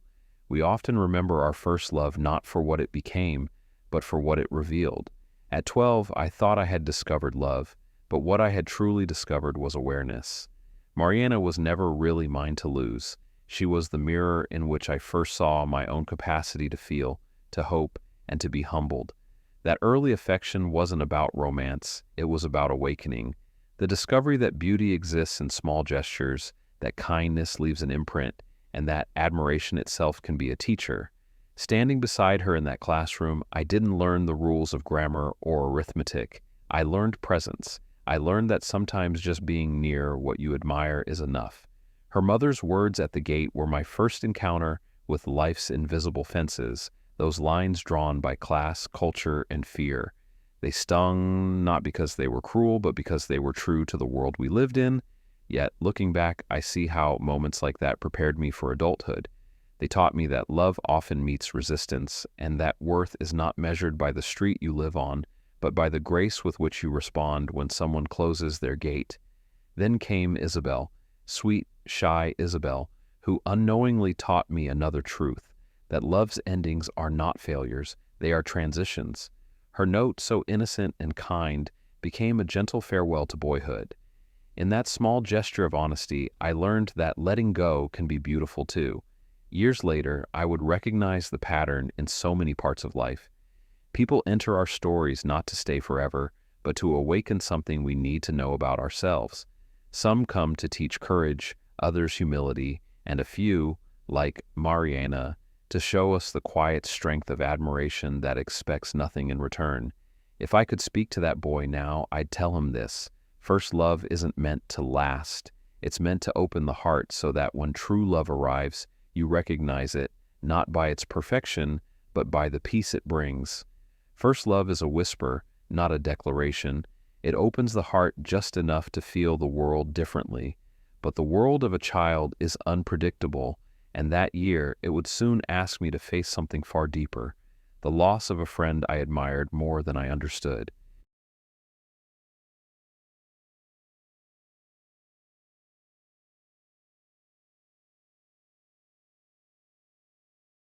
The Boy Who Jumped for a Vrind. A story about friendship, loss, and the quiet courage of carrying on rugby was my first love. It was the sport that made me feel alive. The smell of freshly cut grass, the thud of boots against the ground, the thunder of boys charging down the field under the blazing high-veld sun.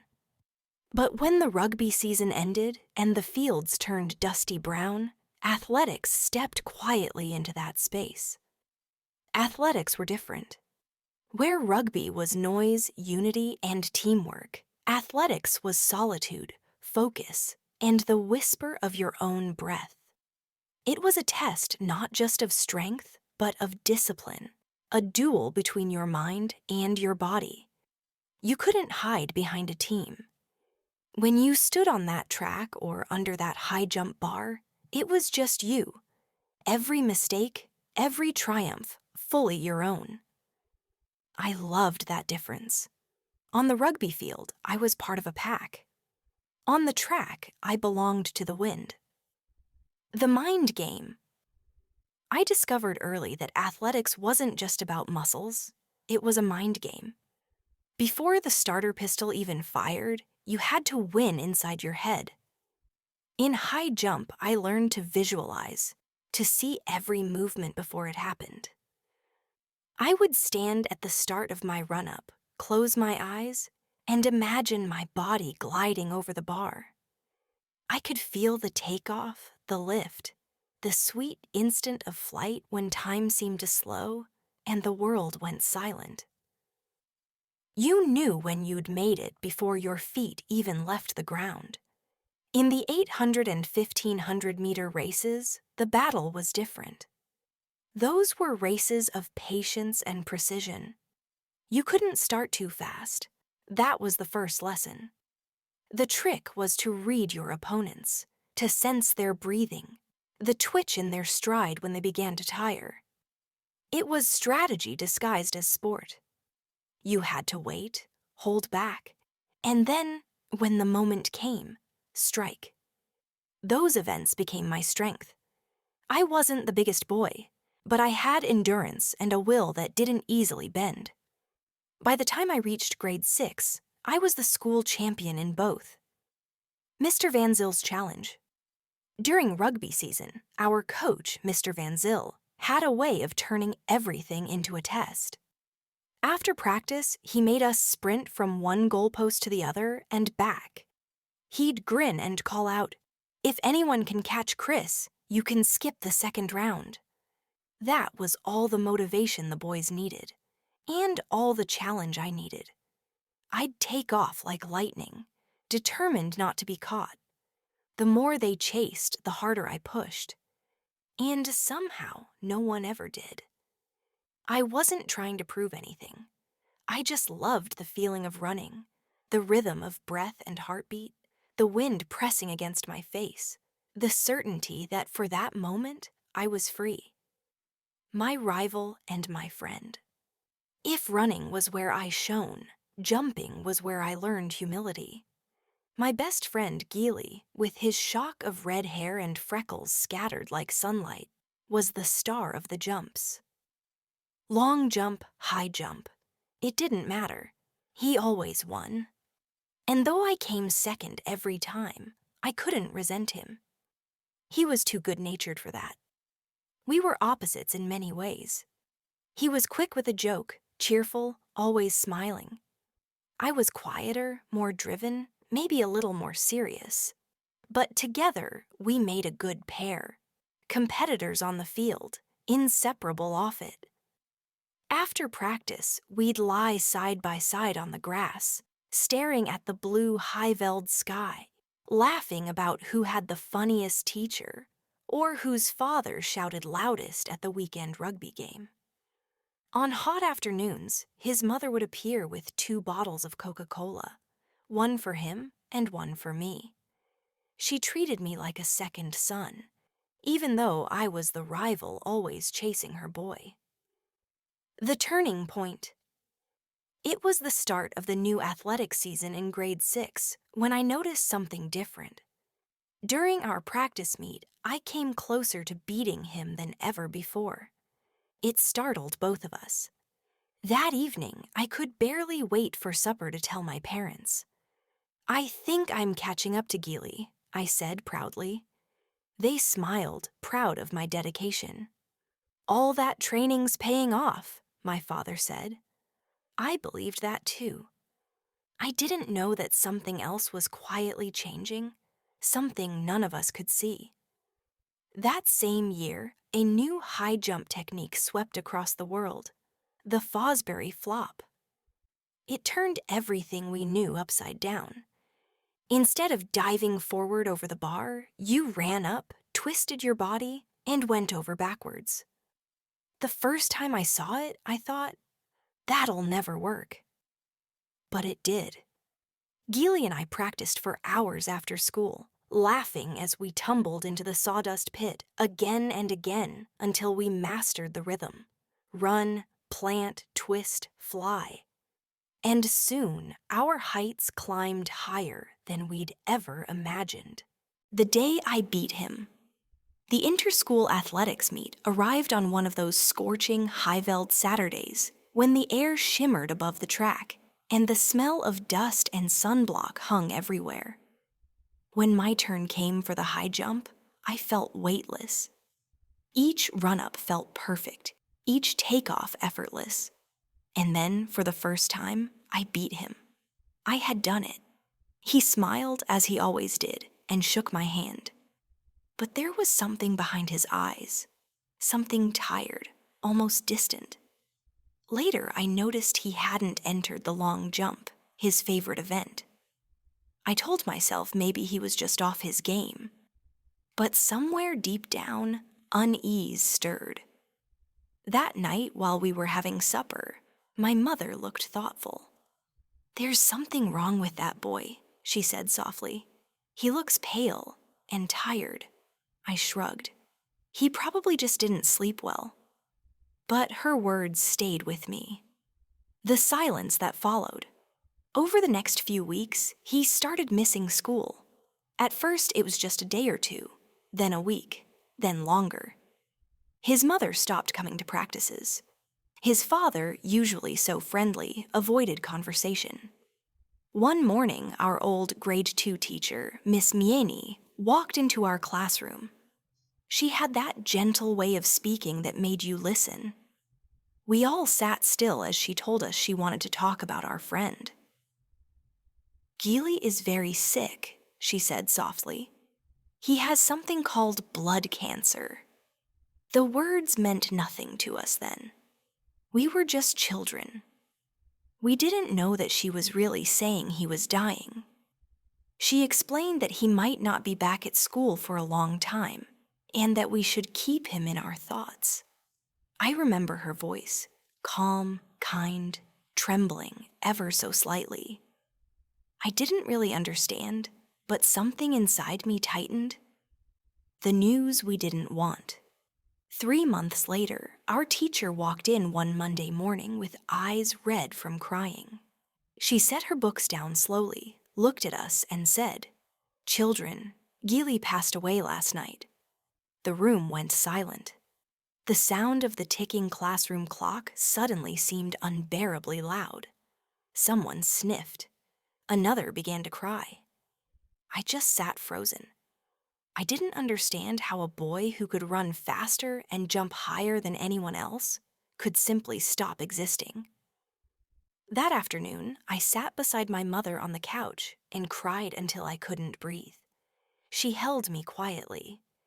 It was my first true experience of loss, not the distant kind you hear adults talk about, but one that lived inside your chest and changed the way you saw the world. I was angry at God, at the unfairness of it, at the way life just went on while something precious was gone. The white coffin. A few days later, the school arranged for 6 boys to carry his coffin. His mother came to speak to us beforehand. She looked fragile but calm. When she saw me, her eyes softened. "Chris," she said gently, "you were his best friend. Would you say a few words for him?" I nodded, though my throat ached with fear. The church that Saturday was full to the doors. The air smelled of flowers and candle wax. His coffin was small, white, and covered in bright blossoms. It seemed impossible that someone so full of life could be inside it. When we lifted it, it felt far heavier than its size suggested. Perhaps it was the weight of all our unspoken goodbyes. When it was my turn to speak, I managed only a few words. About friendship, about how he had always beaten me, and how I hoped he was still jumping somewhere, higher than any of us ever could. People wept. I didn't look at them.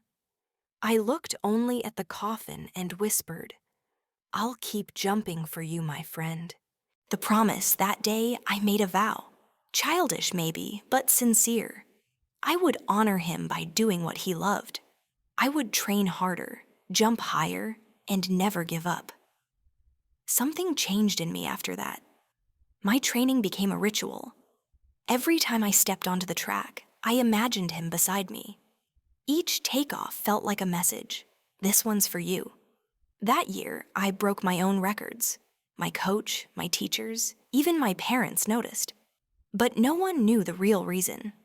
Only I did. The birth of hand-jies. With the new Fosbury flop, I developed a habit. As I cleared the bar, my hands flicked upward dramatically, a small flourish I didn't even realize I was doing.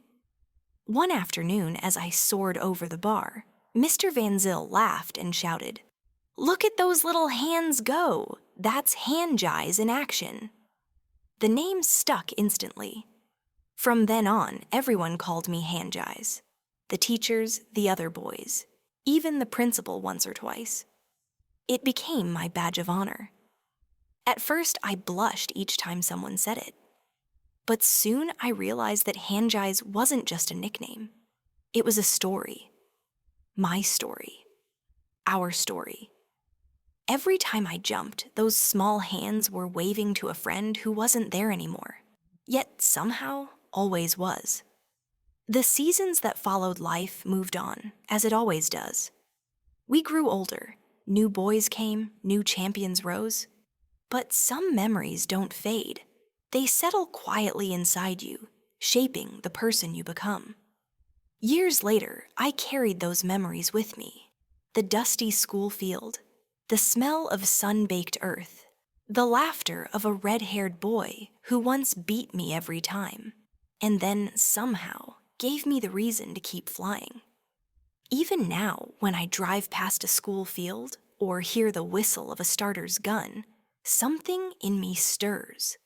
For a split second, I am that boy again, barefoot on the Highveld, the bar glinting in the sunlight, the world holding its breath as I run, plant, twist, and fly.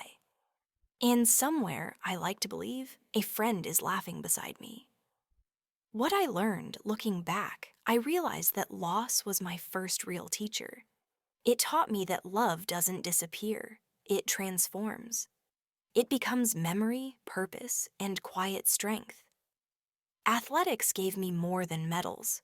It gave me resilience, the will to keep going when the race feels too long, the courage to face life's unfairness without surrender. When I think of Geely now, I don't see illness or sadness. I see him in motion, red hair flaming in the sun, feet leaving the ground, defying gravity with a grin. And I understand something that only time can teach. We don't overcome loss by forgetting. We honor it by living well.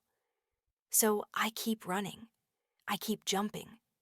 Because somewhere between takeoff and landing, between holding on and letting go, there is flight. And in that moment, weightless, free, eternal, I know my friend still jumps with me. Reflection. Some friendships never end, they simply change the way we fly. Some lessons in life arrive softly, others land like a high jump bar, impossible to ignore, demanding that you rise above what you were before. When Geely died, I thought something in me had ended too. Childhood, perhaps. The belief that life was always fair, the sense that good people were safe from pain. But grief has a strange way of reshaping us, not by erasing what we lost, but by asking us to live differently because of it. At first, I kept running to escape the emptiness, but somewhere along the way, the running became something sacred, a conversation between memory and motion. Each jump became a prayer, each sprint a promise. The boy who once chased his friend on the field now carried him quietly inside every heartbeat. I learned that love doesn't fade when a person is gone. It changes form, becomes rhythm, wind, and willpower. It becomes the reason you keep going when no one is cheering, the whisper that steadies you when you stumble, the unseen hand that lifts you over life's next bar. The world teaches us to measure success in medals and records, but I've learned that the truest victories can't be held or displayed. They live in the unseen, in the moments we choose to honor someone's memory by living fully ourselves. The nickname Handjies stayed with me long after school days faded. At first, it was just a name, but now I see it as a legacy, a reminder that every lift of my hands was an act of gratitude. Gratitude for friendship, for resilience, for the chance to keep jumping even when life hurts. Years later, I understand that the boy who jumped for a friend was really learning how to live for something bigger than himself, to rise when it would have been easier to stop, to turn loss into movement. And that, more than talent, more than strength, is what carries us through life, the quiet courage to keep flying for those who can't. Grief rearranges a young soul. It doesn't ask permission. It simply moves in and stays. But even while I carried that loss quietly, life kept unfolding, unfair at times, testing my conviction of who I wanted to become.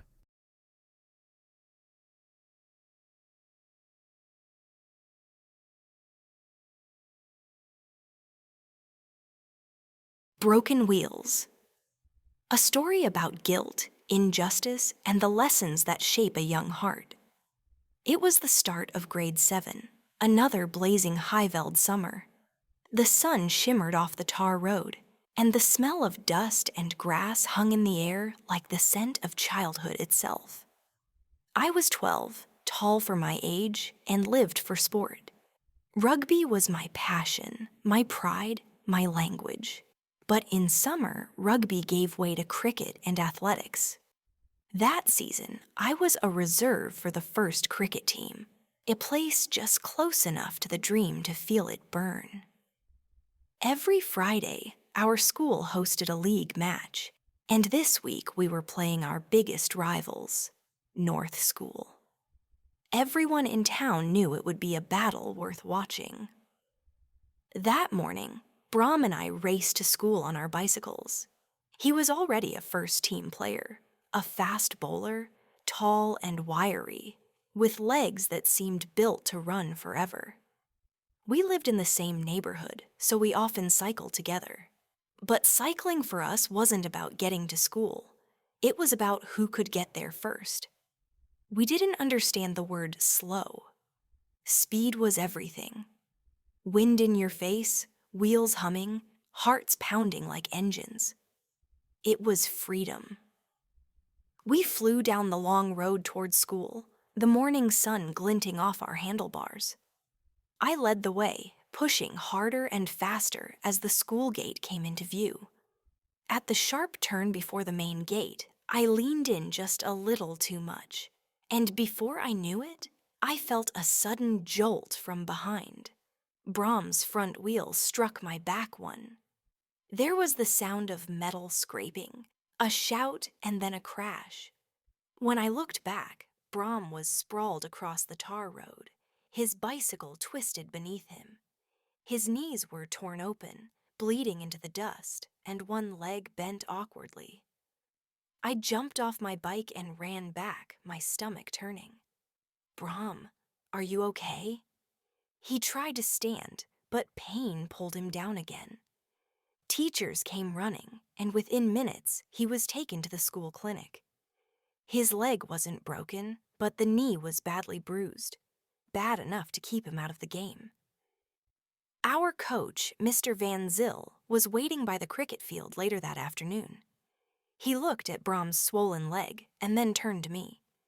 "You'll have to play in his place," he said. I froze. Me? In the first team? I wanted to protest, to say it didn't feel right. But the game was about to begin, and the team needed a bowler. I stepped onto the field, my heart thudding with guilt and excitement. As the match began, something inside me shifted. Every ball I bowled seemed to land perfectly. The seam cut through the air with purpose. I took one wicket, then another. The rhythm carried me forward, 4 wickets before the day was done. It was, without a doubt, the best game I had ever played. When the final wicket fell, the crowd erupted. We had beaten North School. The sun was dipping low when Mr. Van Zyl walked over to me, smiling proudly. "Chris, "Why didn't you tell me you could bowl like that?" he said, clapping me on the shoulder. "From now on, you'll practice with the first team." I wanted to smile. I wanted to say yes, but something inside me held back. The joy I expected wasn't there. Instead, I felt heavy, like I'd stolen something that wasn't mine. Brahms' limp figure haunted the edge of my mind. That night, I lay awake, staring at the ceiling light above my bed. I told myself it wasn't my fault. It was an accident. Still, I couldn't shake the feeling that I was somehow to blame. The breaking point. A week later, everything changed. I came home from school one afternoon, tossed my bag on the chair, and walked into the kitchen. My mother looked up from the stove with a tight expression. "Your father wants to speak to you," she said quietly. Something in her voice made my stomach twist. I walked to the sitting room, and before I even entered, I could feel it. Something dark and serious waiting for me. My father sat in his armchair, elbows on his knees, eyes hard. "Sit down," he said. I did. He didn't shout. His voice was calm but sharp. "Brahms' parents came to see us," he began. "They told us what happened. They say you caused his accident on purpose, that you knocked him down so you could take his place in the team." The words hit me like a punch. I could barely breathe. "Pa, that's not true. I swear it was an accident. He was right behind me. You can ask the others. They saw—" He cut me off with a cold stare. "Enough. You've disappointed me." I felt my chest tighten. "Please, Pa." He stood up, walked past me, and said, "Go to the garage. That's your punishment." I didn't understand what he meant until I opened the garage door. There, lying across the floor, was my bicycle, smashed beyond repair. The frame bent, the spokes twisted, the seat torn apart. A hammer lay on the workbench beside it. My father had done it himself. I stood there frozen, staring at the wreckage. That bicycle had been my pride, my freedom, my escape. I'd oiled it every week, polished it like a treasure. Now it was gone, destroyed, just like the trust between us. Tears burned my eyes, but I didn't cry out. I just stood there until the sun began to set, watching the light fade across the broken metal. Then I turned and walked out to the back field. That night I didn't eat. I didn't speak. Something inside me had shifted, something that would never quite be the same again. The bicycle I earned after that night, I knew I couldn't count on anyone else to fix what was broken. Without a bicycle, I felt cut off from the world. But even more than the loss of wheels, it was the loss of trust that stung the most. I had to find a way to reclaim both. Just a few houses away lived Aunt Trudy and Uncle Gwenther, our kind and childless neighbors. They were gentle souls who treated me like a son. I often helped Aunt Trudy with small chores around the house, watering her flowers, sweeping the stoop, or carrying groceries from her car. In their garage stood an old blue Raleigh 12-speed racer, covered in a soft coat of dust. Aunt Trudy told me it had belonged to Uncle Genther when he was studying engineering years ago. He had kept it, she said, to one day give to his son. But life had chosen differently.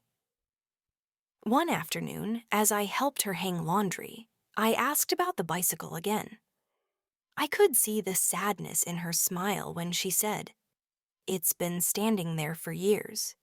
He never rides it anymore." That evening, I waited for Uncle Gwenther to come home. When he stepped out of his car, I took a deep breath. "Uncle Gwenther," I said, "I'd like to buy your bicycle, but I don't have money. If I take care of your garden for the rest of the year, could I earn it instead?" He looked at me for a long moment. The bicycle clearly held sentimental value, a memory of another time. But then his expression softened. "All right," he said quietly. "If you look after the garden properly, the bicycle's yours." That day, something in me began to heal. For the rest of that year, I became their gardener. I cut the grass, pruned the hedges, and kept the flowers blooming. Aunt Trudy would always have a glass of cold lemonade and a plate of biscuits waiting when I finished. The blue Raleigh became mine, not as a gift, but as a reward for work and perseverance. It wasn't just a bicycle, it was proof that I could rebuild what life had broken. Running forward. The next morning, I walked up to Mr. Van Zyl after practice. "Sir," I said quietly, "I'm not going to play cricket anymore." He looked surprised. "What?" "But you have talent, Chris. You could go far." I shook my head. "I want to focus on athletics instead. It's not a team sport. You win or lose on your own." He studied me for a moment, then nodded slowly. "If that's your choice," he said, "just don't stop giving your best." That summer, I threw myself into athletics. I ran until my lungs burned, until every thought was drowned out by the sound of my heartbeat. On the track, there was no one to blame, no one to disappoint, just me, the wind, and the finish line. Sometimes when I passed the cricket field, I'd stop and watch the boys play. I'd see Brahm back on his feet, bowling again, laughing with the others. And I'd feel that familiar sting of guilt, mixed with pride that he had healed, and a quiet sadness for what had been broken between us. I never told him what had happened in our garage. I never told anyone. But from that day, I understood something important about life. Sometimes doing your best isn't enough to be believed. Sometimes the people you love will see only what they choose to see. Reflection. Sometimes injustice doesn't destroy you, it awakens who you were meant to become. When I think back to that summer, it's not the broken bicycle I remember most. It's the silence that followed, the silence between a father and son when trust fractures, the silence of being judged for something you didn't do, and the silence within yourself when you realize that sometimes the world will misunderstand your heart no matter how pure your intentions. As children, we believe that fairness is guaranteed, that truth will always defend us, that love will always believe us. But life doesn't always work that way. That summer taught me that innocence doesn't protect you from pain, it only makes it sharper. Yet pain, when faced with courage, can become purpose. The day my father smashed that bicycle, I thought he was taking away my freedom. What I didn't understand then was that he was also forcing me to discover a new kind of freedom, one that no one could destroy. When I earned that blue Raleigh with my own hands, I learned the real meaning of independence. It wasn't about the bicycle, it was about reclaiming dignity, about proving to myself that what's broken can be rebuilt, stronger, steadier, and truly mine. That season marked a turning point. I learned to trust effort more than approval and peace more than praise. I realized that sometimes we must walk through unfairness to learn resilience, and through silence to find our own voice. The scars of that summer never fully left me, but they became the map I would follow for the rest of my life. They taught me that forgiveness is not about forgetting what was done, but freeing yourself from the weight of what cannot be changed. And when I look back now, I understand. The broken wheels weren't the end of something. They were the beginning of movement toward strength, toward self-respect, toward a life where belief in yourself matters more than being believed by others. Injustice can leave a scar, but it can also become a compass. I didn't yet know where mine was pointing. All I knew was that childhood was slipping away, and the world was waiting just beyond the next move, the one that carried us away from A.J. Jacobs and into the unknown.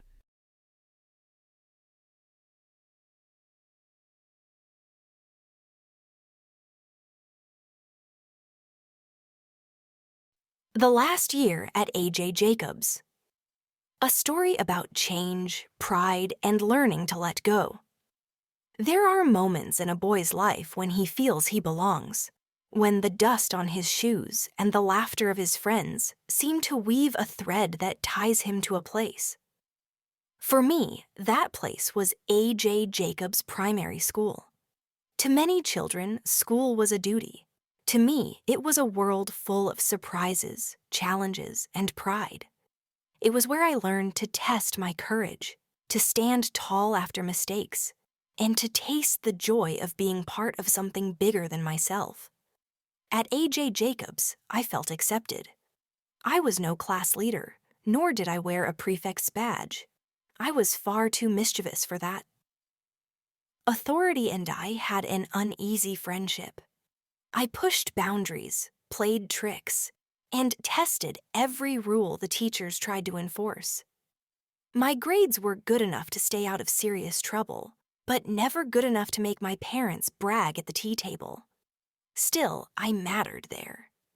On the sports field, under the hot Free State sun, I made my mark. Rugby and athletics were my stage, and for the first time in my young life, I felt seen. The news that changed everything. It was during that final year, when everything seemed to make sense, that life decided to remind me how quickly the ground can shift beneath your feet. One evening, my father came home with a sparkle in his eyes and a folded piece of paper in his hand. He had applied for a new position at Natref, the brand new oil refinery in Sasselberg, and he got it. He was to start within a month. For him, it was a triumph. For my mother, it was pride, a new house, a better life, a step up the social ladder. But for me, it felt like tragedy. Sasselberg was growing fast, with new neighborhoods, more shops, and even a third primary school called Fontaine. Everyone spoke of opportunity, but I saw only loss. My green strip, that narrow belt of veld behind our house where every childhood adventure had unfolded, would no longer be mine.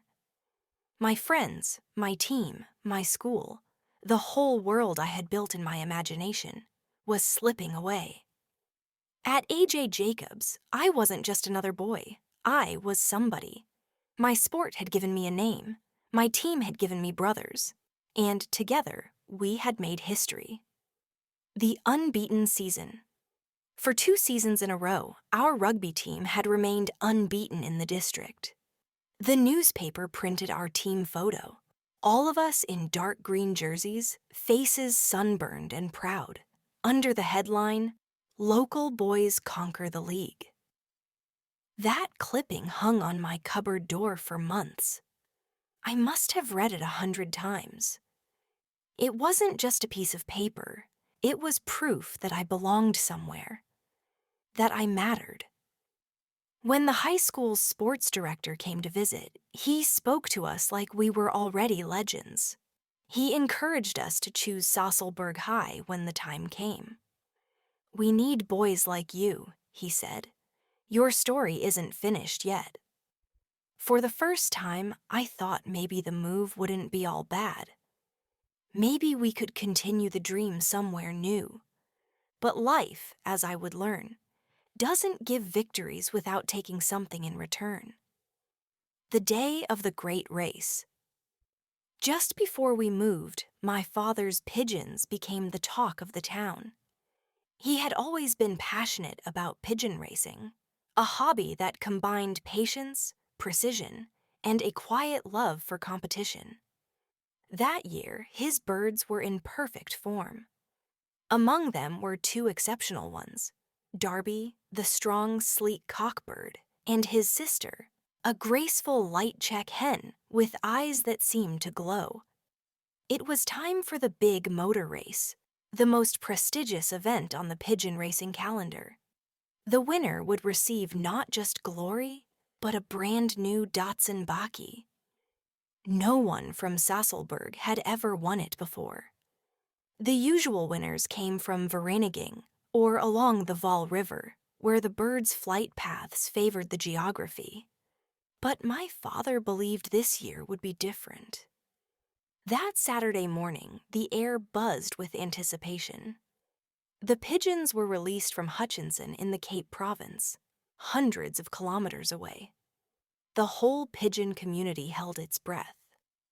By late afternoon, the sun was low when someone spotted a tiny speck in the sky, a flicker of wings cutting through the distance. "It's one of ours," I shouted, hardly daring to believe it. The bird dived straight toward our pigeon loft. It was the light-check hen. She landed cleanly, and my father quickly removed the small rubber ring from her leg and clocked her arrival time. As he stepped out of the loft, another shadow appeared. Darby, tired but determined. He landed on the roof and was clocked second. The excitement was unbearable. We phoned other pigeon men in town. None had clocked birds yet. The times looked excellent, possibly the best in Susselberg. Soon, my father and his friends loaded the clocks into the car and drove to the Vereniging clubhouse to submit the results. That night, as darkness fell, my father returned, a smile stretching across his face. "First and second," he said simply. We did it. We had won. A Dotson Baki and a place in the local record books. I thought life couldn't get better. The Mercedes at the door. On Monday afternoon, a sleek Mercedes-Benz stopped outside our modest house. The car gleamed under the sun, an unusual sight in our working-class neighborhood. Children from nearby streets gathered, whispering and staring.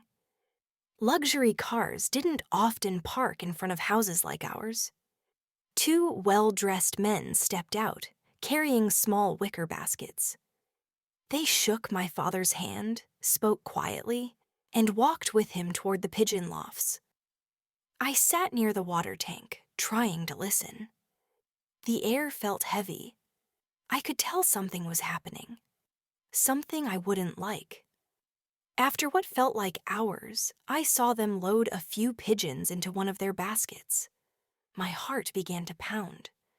Those were our birds. Darby, the light check, their parents. When the car drove off, I ran to my father. "What's going on?" I asked. He said nothing. Later that evening, my mother told me softly what had happened. My father had sold the winning pigeons, Darby, his sister, and their bloodline, to a wealthy Johannesburg breeder. The man had offered an amount too great to refuse. My father had even traded the Dotson prize for its cash value. I was shattered. How could he? I whispered to myself. Those birds weren't just animals. They were family. I had fed them, cleaned their lofts, watched them grow, and celebrated their every victory. They were part of our home, our pride, our joy. That night, I lay in bed and cried silently.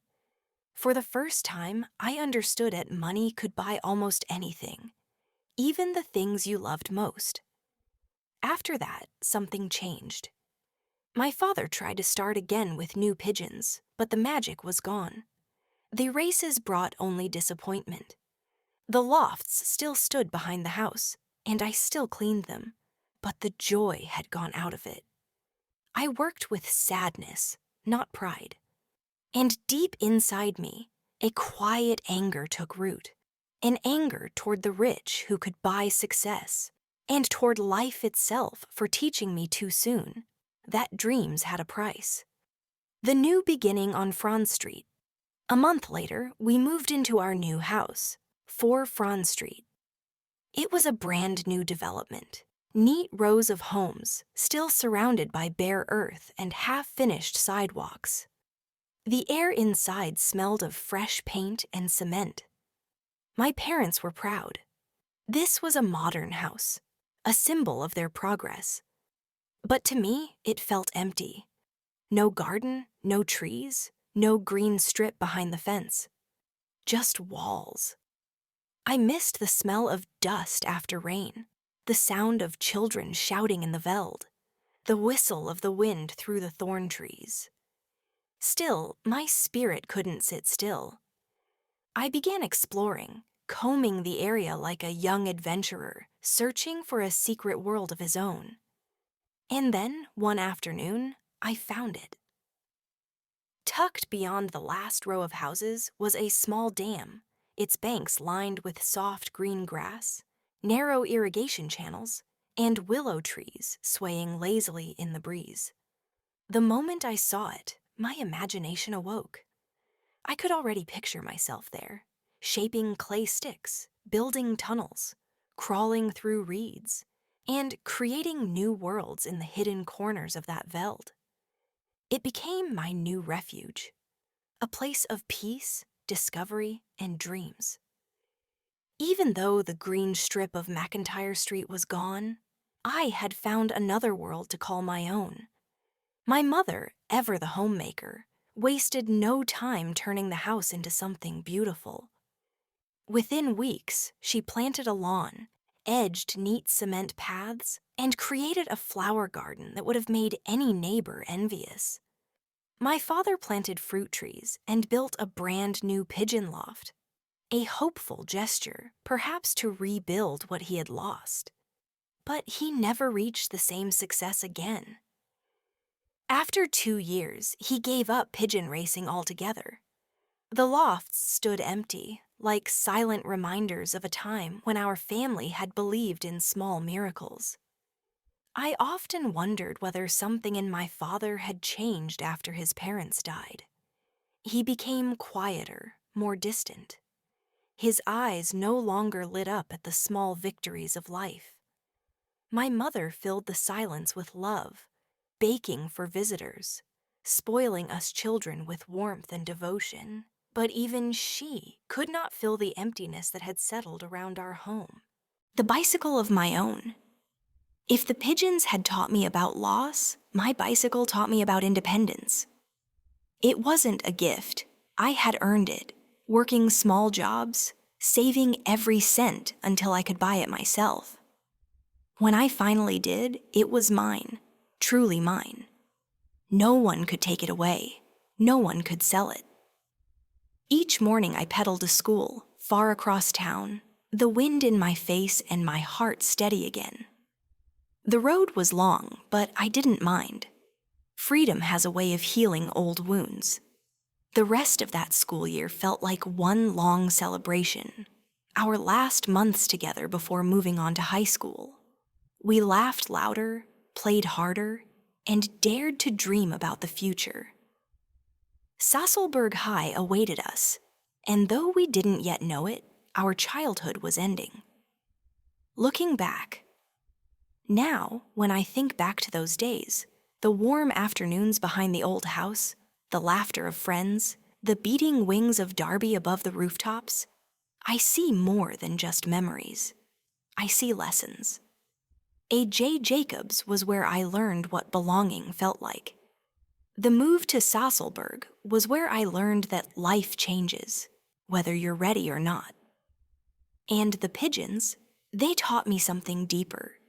That success built on love cannot be traded for gold.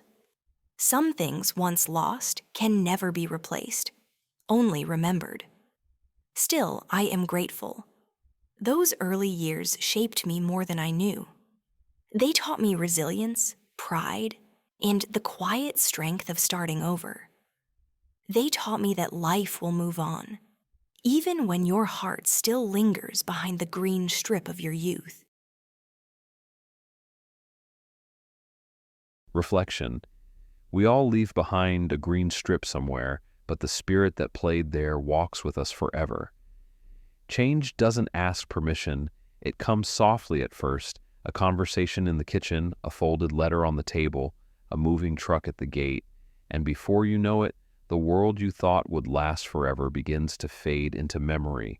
Leaving A.J. Jacobs was more than just changing schools. It was the quiet ending of a chapter I hadn't realized I was still writing. It was saying goodbye to the friends who had shaped my laughter, to the field where my name had meaning, and to the childhood certainty that home would always stay the same.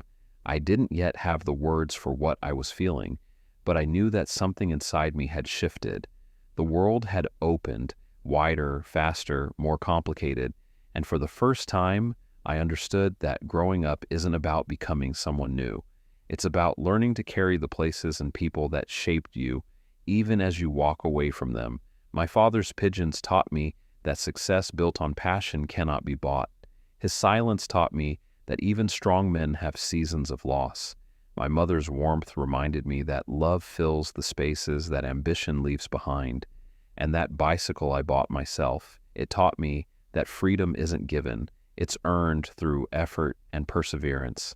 The move to Sasselberg ended my boyhood, but it also began something new. A belief that change, no matter how painful, is not the enemy of belonging. It's the path that deepens it. The people, places, and dreams we leave behind don't vanish. They become our wings. And so, as I pedaled down those new streets toward a future I couldn't yet imagine, I understood that life's true journey is not about holding on. It's about learning how to move forward without losing yourself. And so the first chapter of my life closed, not with a dramatic ending, but with a quiet shift of ground beneath my feet. Childhood was over. The footprints of my soul were already forming.